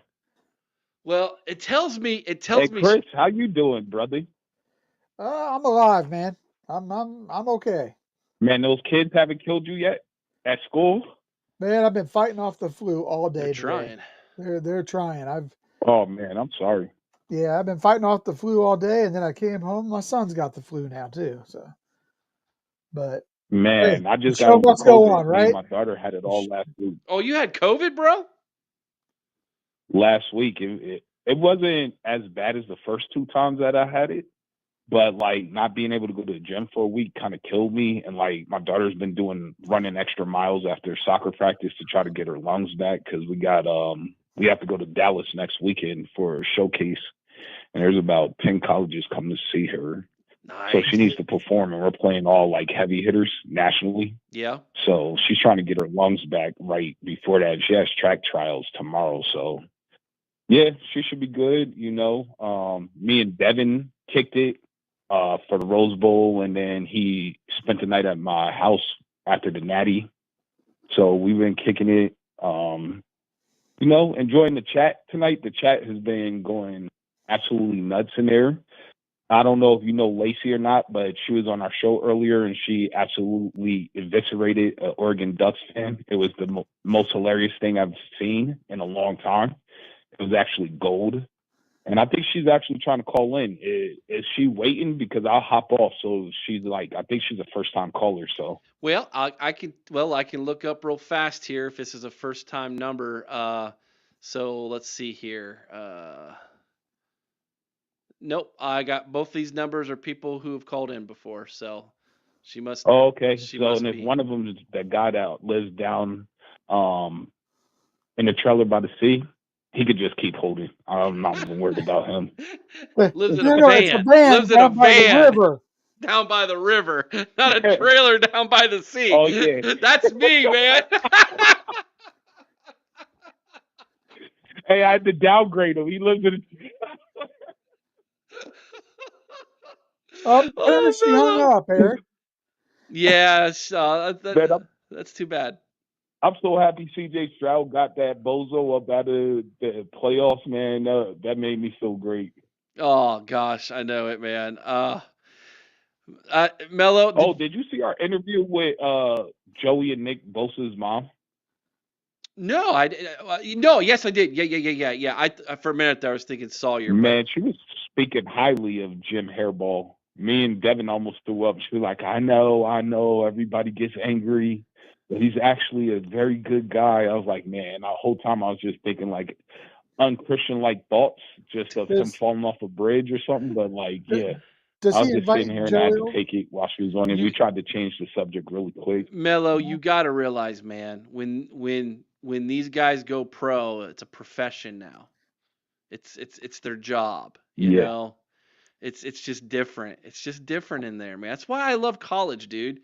The pageantry, you Yeah. know, the rivalries, the hatred, the love. I mean, it's all there. All the emotions are there in college, dude. Where the NFL, dude, it's just a business, man. And you know what? Actually, forgive me. It wasn't me and Devin. It was me and Sean Strock. Okay. I think he's in the chat right now. Yeah, I think so. But still, like it was a sad experience.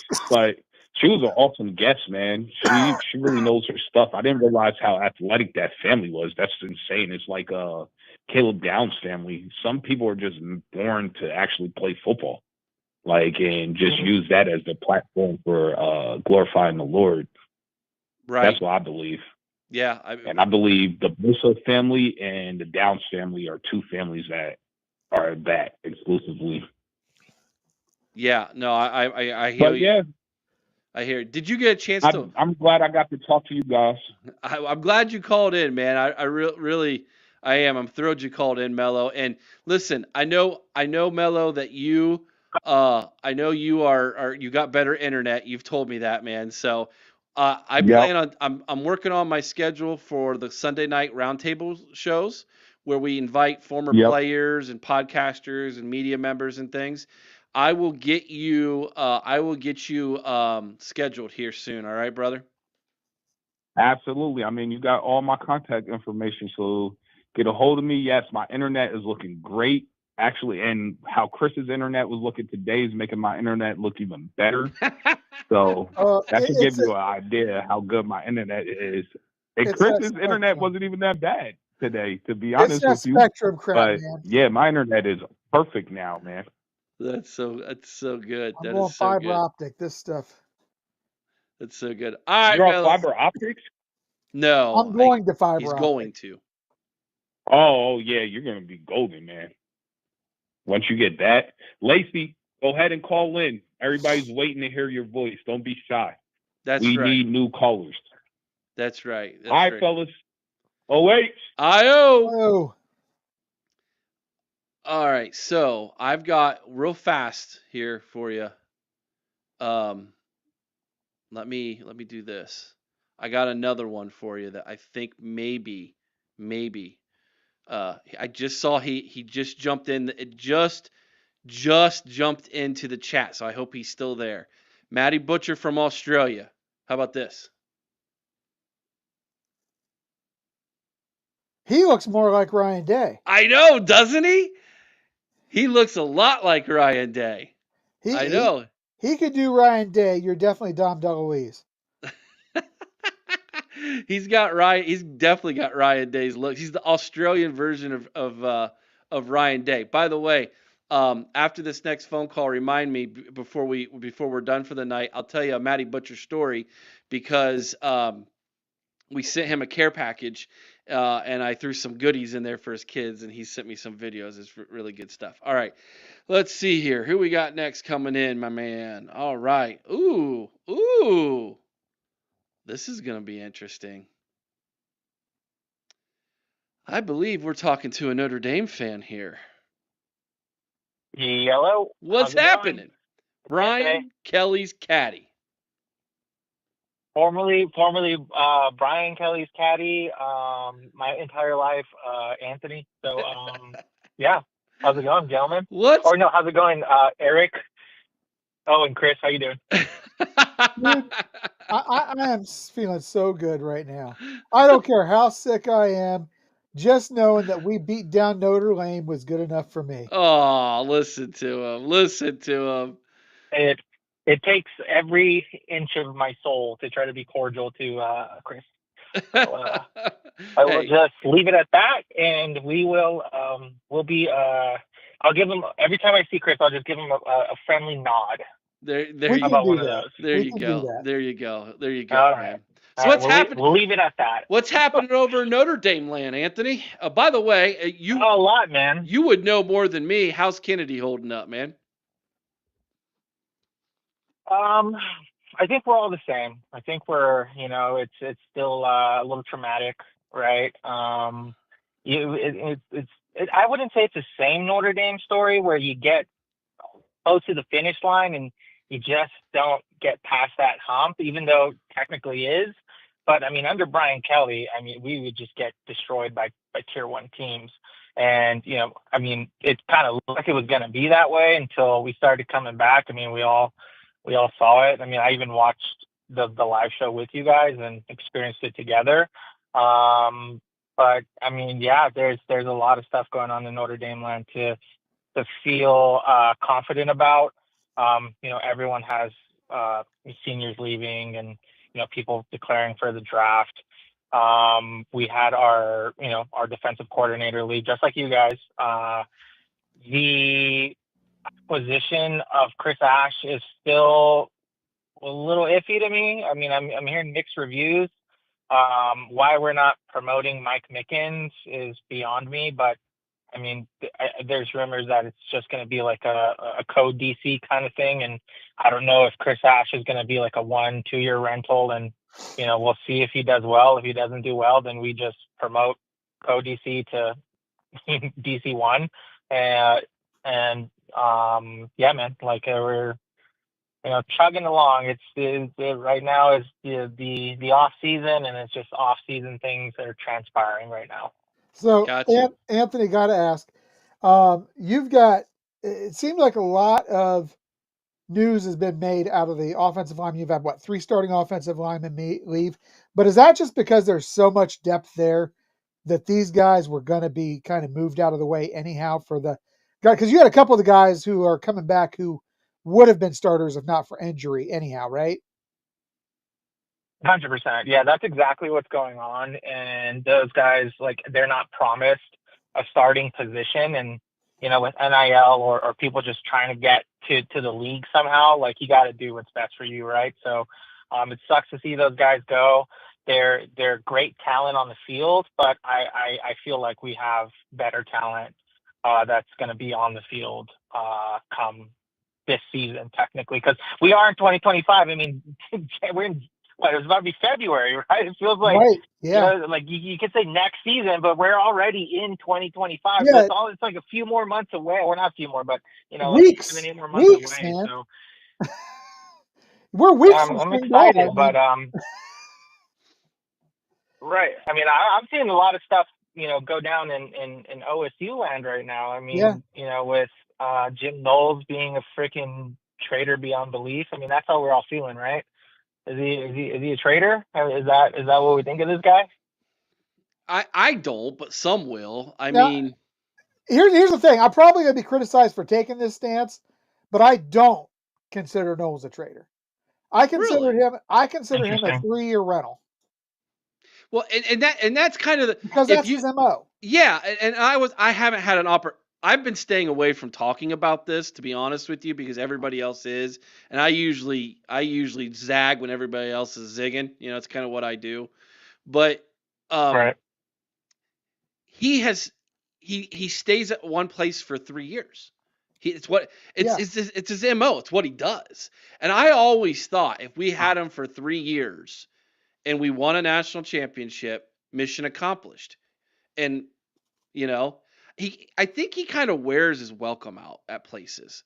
You go back and Huh. you talk, you ask people from Oklahoma State, do they want him back? Yeah, but you ask the other coaches who coached with him, he kind of wore on them. And I think the same thing happened at Ohio State. Like he's kind of he's a lot like Chris. He's a kind of a snarky guy, kind of bitter, grumpy, It's kind of who he is. But I don't, and he's a Philly guy, right? And I think when his first speech, when he introduced himself to the players there in Happy Valley, he talked about how this was what this is the kind of the place that he mentioned, growing up as a kid in Philly.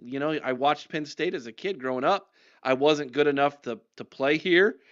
I wasn't good enough to coach here, but now I am. So I'm not gonna get on Twitter and bash the guy and get in Twitter fights with his sister. I'm not going to wish him well, but I'm not. But yeah, I'm also not going to sit here and be like, "Yay, go button!" Like, no, like, yeah. When we beat you, when we play, I hope we crush you. By the way, you're a great person to have this conversation with, because I don't know how much of an upgrade Penn State's getting.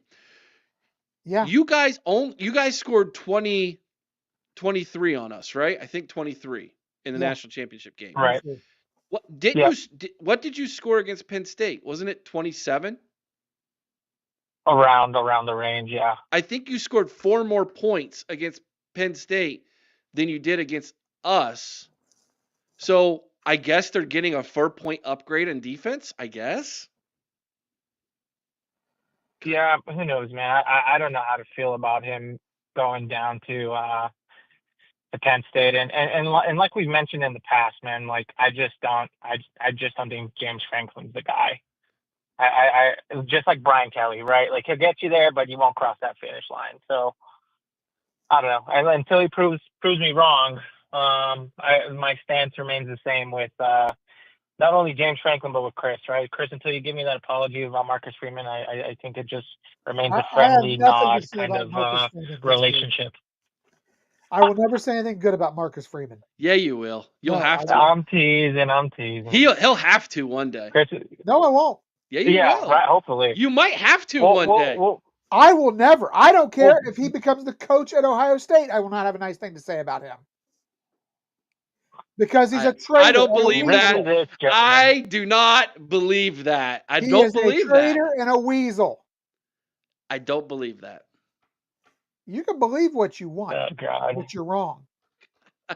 Hey man, I appreciate you calling in, brother. I'll try to swing by tomorrow on your show if I'm not too busy. Yeah, for sure. You guys have a good rest of your night, and go Irish. I got beat every time I say go Irish.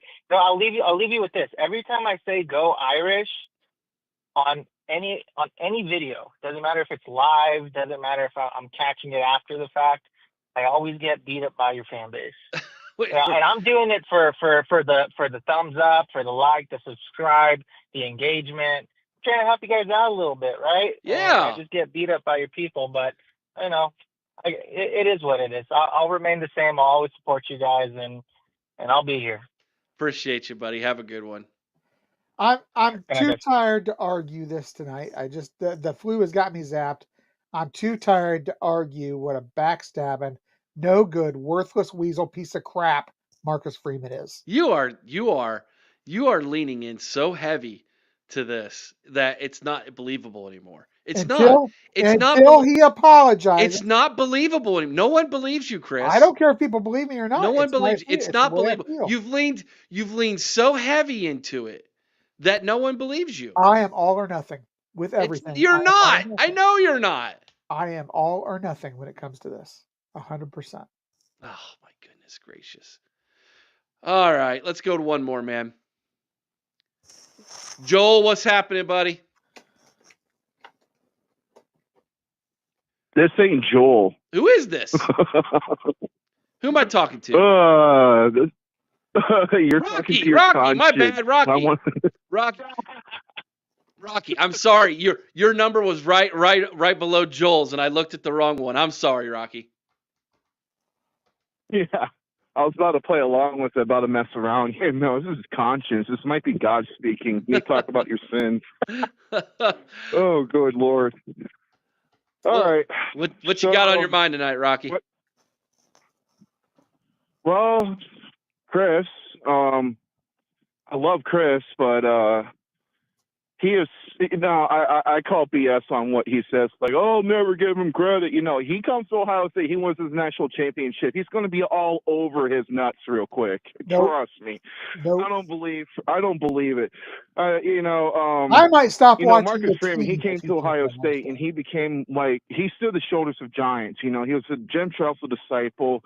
He was a player for Jim Hancock's Silver Bullet legendary defensive run, and he actually wanted to go to Notre Dame before he got recruited. But hey, you know what? Jim Tressel is the Mennonite he is, and he was actually a legend to pull somebody from a place like Notre Dame and says, "Come to Ohio State. We'll get you more prepared in the pros than Notre Dame." And that's what they did, But Notre Dame fans get a little butthurt about it because, from a Buckeye standpoint of view, I can honestly see where Chris is coming from. So it's like a two-way avenue, because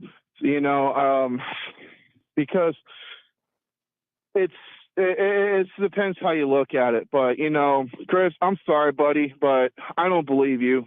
If he wins the national championship, you're going to say he upgraded from a weasel to a rat. You're going to give him respect if it ever happens. And the question is, you got to ask yourself, this national championship game, this whole thing, what Marcus Freeman is doing at Notre Dame, and here's the perspective.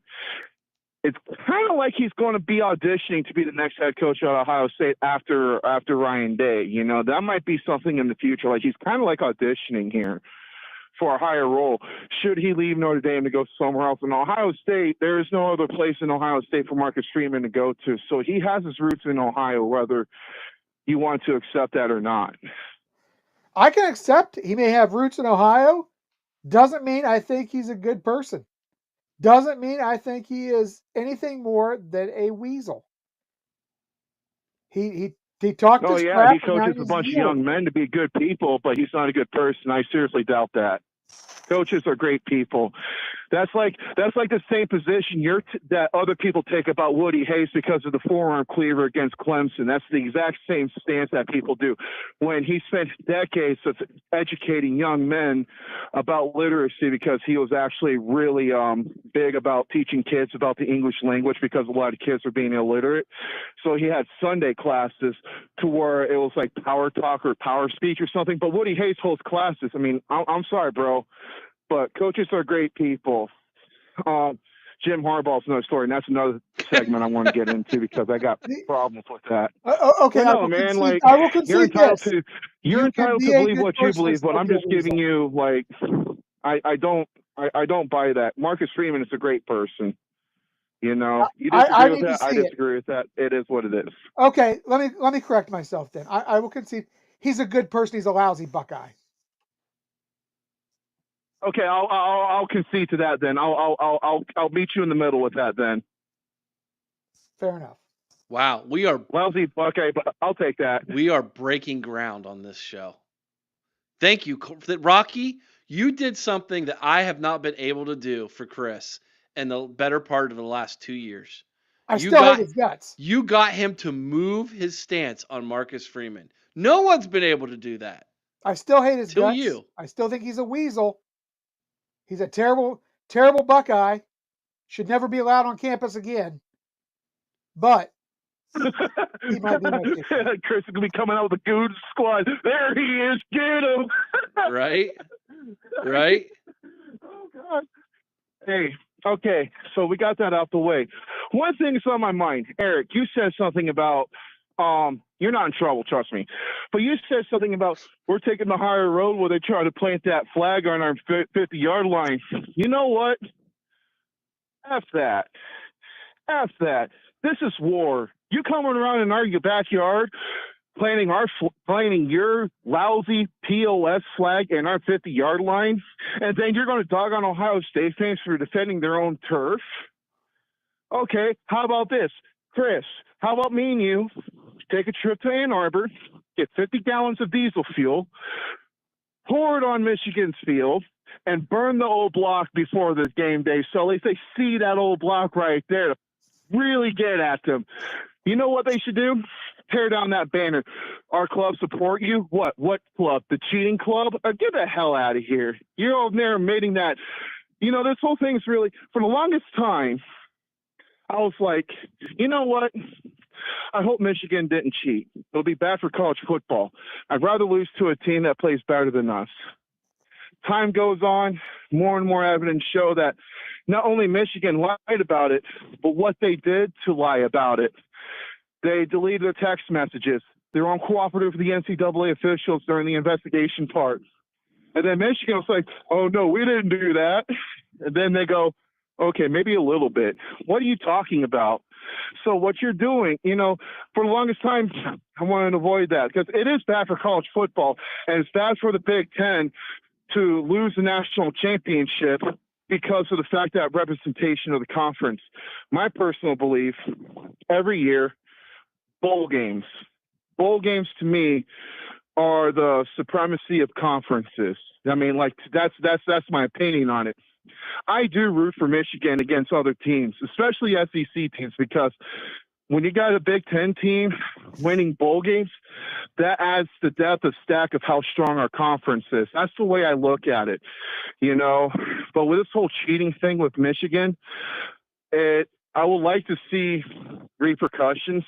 And I think Eric has a really good point about, the NCAA has no spine and it's going to take years. I lost a lot of respect for Michigan. I know their history very well. I know about Fielding H. Yost. He was probably one of the legendary coaches. He's the only coach that has a four-peat. Only coach in the history of foot. I know it happened 125 years ago, but you get the devil his due. Football was gruesome back in that time period when they're almost shutting it down because if you're listening to what I'm saying, 125 years ago, there are some good football teams that are pulling out of the NCAA or they're canceling their football program because there's people dying at a phenomenal rate. I know for a fact Stanford University was one of the ones that we're not playing football no more. It's not safe because people keep dying. That's why the forward pass was permitted. And it took a few years before it became to where we know it as today. And the very first team to perfect the forward pass was Notre Dame with Rockne and Doree back in 1913 against Army. That game was showing the forward pass, but the forward pass saved football in this country. And Fielding H. Yost, I know a bunch of Buckeye fans don't want to hear it, but you got to I'm a history guy. I love history, and he was the only one that won a four-peat. I respect their history, what their accomplishments. But the last few years, what they've been doing, lying about it, I lost a lot of respect for that, to be honest with you. So when I see a Michigan fan in Lincoln, Nebraska, I'll go up to them, hail to the cheaters, cheat, cheat, cheat, to the cheaters, the best cheaters of the West cheaters. I'm taunting them a little bit, because they're acting like they didn't do it, and they say they did a little bit, and now they're saying like we're Ohio soft. Like, I don't get it. So hey, I'll go ahead and let you guys fill your thoughts into that. Well, first, go ahead, Eric. First things first. Ohio State history here. John Segrest was the only football player at Ohio State who ever died in a game. October 26, 1901, against Western Reserve, he suffered broken vertebrae and died 2 days later. So you're not wrong. In the late 1800s, early 1900s, football was absolutely brutal, and there were multiple players who died from injuries in the game. And thankfully, they actually changed some of the rules, and equipment's gotten better and things like that. So good point on knowing your history, buddy. Rocky, I'll give you credit for that. As far as my stance on why I don't want Ohio State to plant the flag if we beat them next year on their field, I think you don't want to stoop to their level. I think you want to be better than them. I also think it's like if you say to them, if you go into the press conference, they're going to ask you, why didn't you plant your flag? Like, right, that's the first question. Ryan Day, the players, everybody's going to get asked. And that's when you troll them because we're not like them. We're better than them. Why would we do that? That's something that losers do. You know what I'm saying? That's when you troll them. That's just my opinion. but I can respect your opinion and the fact that you have that kind of disdain. What, Chris? Eric, I understand where you're coming from. Well, first of all, let me address something before I get into where you're coming from there. As far as you said about rooting for Michigan when they're playing in bowl games and things like that, I understand where you're coming from 100%.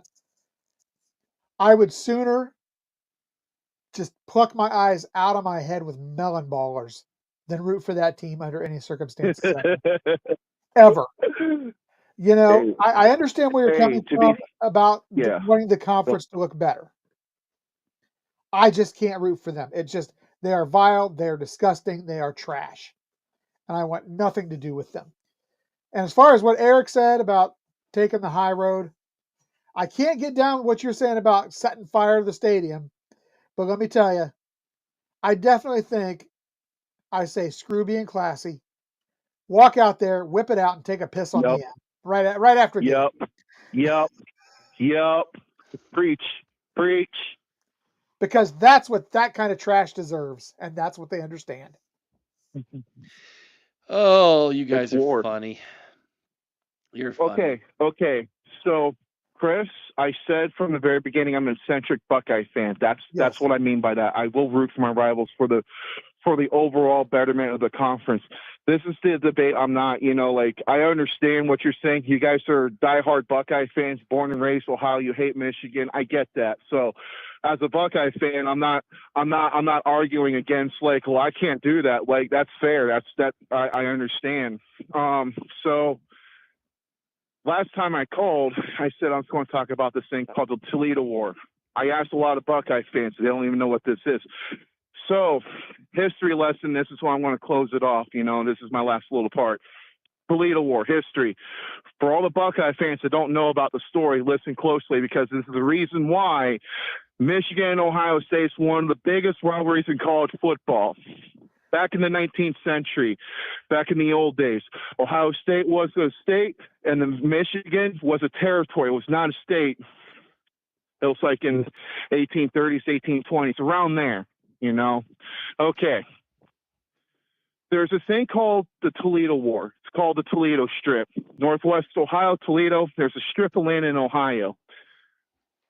The territory of Michigan made claims to that area called the Toledo Strip. And the state of Ohio says, no, that's our land. So what they end up doing, there's a dispute going on about this. After a long period of time, they couldn't settle resolution to figure out what they're going to do to stop this feud. Both ends, state of Ohio and the territory of Michigan, sent their troops to the Toledo Strip. They met, and they never fought. It was called the Bloodless War, right? Outside of the Toledo War. Now, no shots been fired, nobody's been killed, no bloodlust. The ending result of this conflict, everybody, is that it turns out that it was a geographical error on Michigan's part. The federal government had to step in and say, no, this is our land. That's Ohio's land. You guys back off or you're not going to be admitted to the Union. Michigan says, fine, whatever. Now, that is called the Toledo War. Every November, I always look at the game as a reenactment, as the Toledo War. Nobody dies, people get hurt, but hey, it's the Toledo War. The game every year, I look at it as the Toledo War, as a reenactment in a way.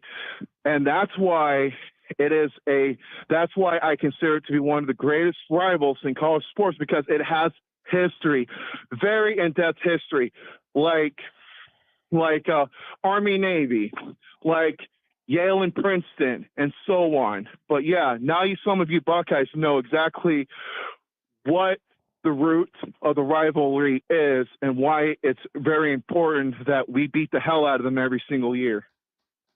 It is. A couple things with that. Since I actually work on GIS, which is what I do, I've done been working on a presentation for the state of Ohio on this very thing. If they would have had proper GIS mapping, that would have never come to this, but it did.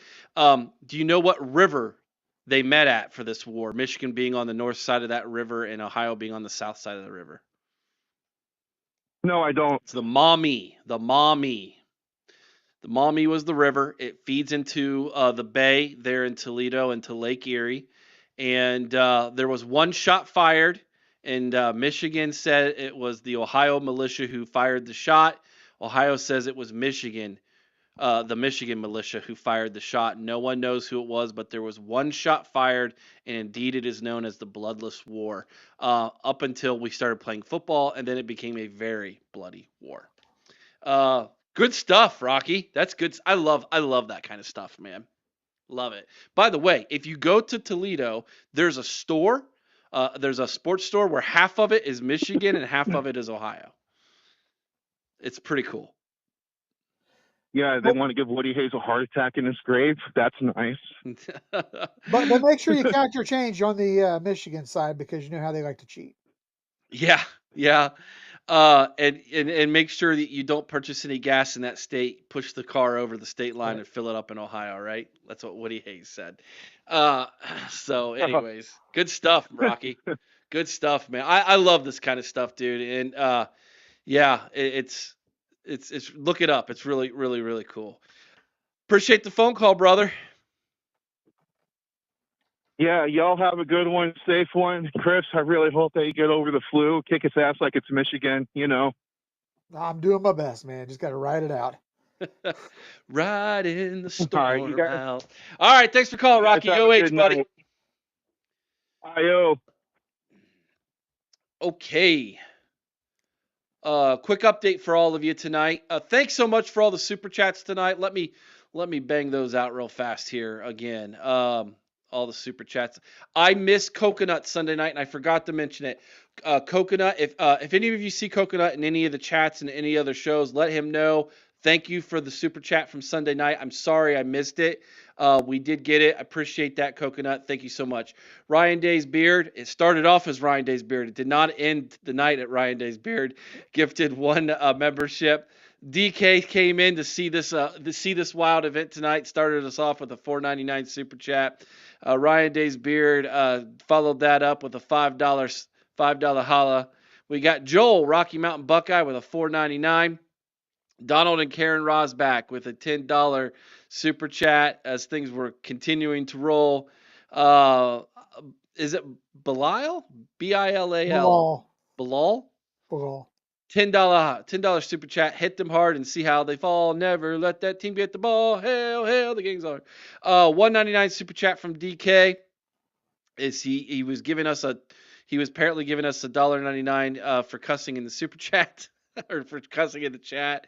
Bobby Mack, a $2 super chat, talking about Michigan. They admitted they had 8 level 1 infractions. He then said, Eric looks like Dom. He looks like this guy. That I apparently look like this guy. Dom DeLuise. Dead ringer.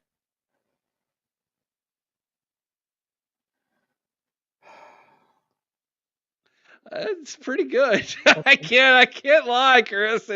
That's good, man. That's a dead on. Pretty cool, man. And then Ryan Day's beard became Podfather's championship beard, and a $2 super chat. Now that's style. And then Bobby Mack, another $2 holler, said we're twinning. And then Speedman came in with a $1.99 super chat and said, snap into a natty chip, Macho Man Randy Boggs. Oh my gosh, guys, this is freaking. You know what? I thought I was gonna trim it off tonight. I'm gonna wear this to work tomorrow. Man, I say you go darker, get the eyebrows involved, get the hair involved. You got to go darker. You got to go full on Ryan Day. I don't think I'm gonna go that level. I don't think I'm gonna go that level. I'll see if I can't get permission from Matty Butcher to maybe take some of the videos he sent me to show all of you guys. Matty said, "Hey, do you think you could send me that membership T-shirt?" I said, "Absolutely." And if I'm going to do that, I'm just going to send you a care package We sent him one of our tumblers. We sent him another cup. We sent him some stickers, Ohio State stickers and stuff like that from the Ohio State store. And we also, I threw in some snacks for the kids. And I thought, what are the most American snacks I can come up with? So I sent him double stuffed Oreos, Twizzlers peel and pulls, and Cheez-Its is what we sent him. And he sent us some videos um, of the kids trying those American snacks. And apparently they have all these snacks in Australia too, but apparently they don't taste like they do in the United States because his little boy says, I like USA's better. So you could always send him some Girl Scout cookies, Eric. I can get you hooked up with that. Yeah, well, and here's the thing. Here's why I say this. I want to thank the chat for all your super chats. Yes. It cost us $133 to ship to Australia for that. It was expensive. And we couldn't do this if it wasn't for all of you in the chat that help us out so that we can pay it forward like that. That's what we do here, man. And thank you very much. This was a wild night. I knew this could get. What I didn't expect was how fast it turned black when it was just on my face. It was like, I mean, within minutes, it was black, and I went, "Oh man!" I don't see black. I see dark brown, Eric. You got to go darker. I got jet black. I ordered the blackest you could get. So I don't know what to tell you. I don't know what to tell you. Last little bit of news here, guys. And then we'll be done. I have contacted a band from Southern Ohio who has a song that is an Ohio-based song, a rock song, and I asked them if we could use the song. We had permission to use their song for our new introduction in 2025. And they have given me that permission. But here's the thing. I want your help, everybody in the chat and everybody who watches this video. And we'll do a couple more announcements of this. I need you guys to send me one of two things.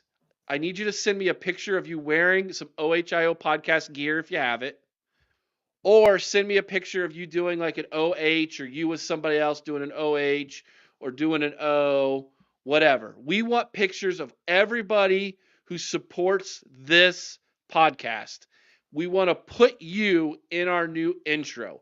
There's one of two ways you can do this. You can email me your picture at theohiopodcast@gmail.com. Let me put that in the chat so everybody has it.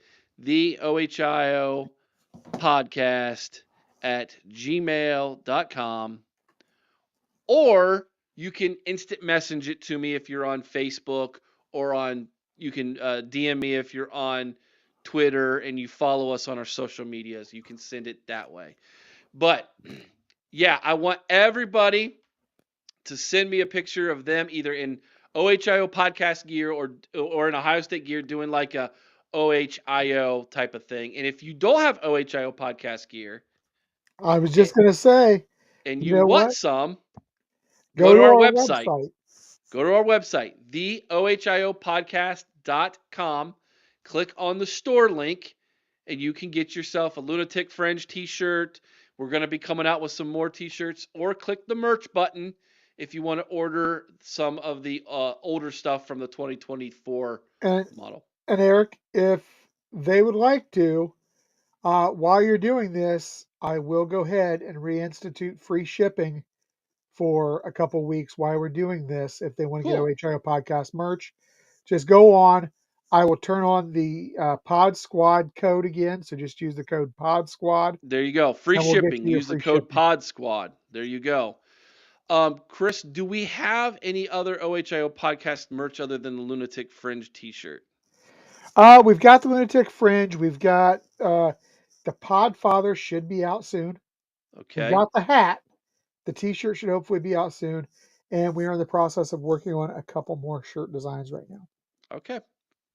So there you have it. Yeah, I just went on there and double check real fast. Okay. That's what I'd like for everybody to do for us. We'll be working on this for at least a month or two. So don't worry if you're like, hey, I'd like to take a picture, but I want it in the, with some OHIO podcast gear on. That'd be cool. There you go. This is great. The Lunatic Fringe will be sending us a shirt, sending us a picture of him wearing the Lunatic Fringe shirt. Perfect. Sounds good.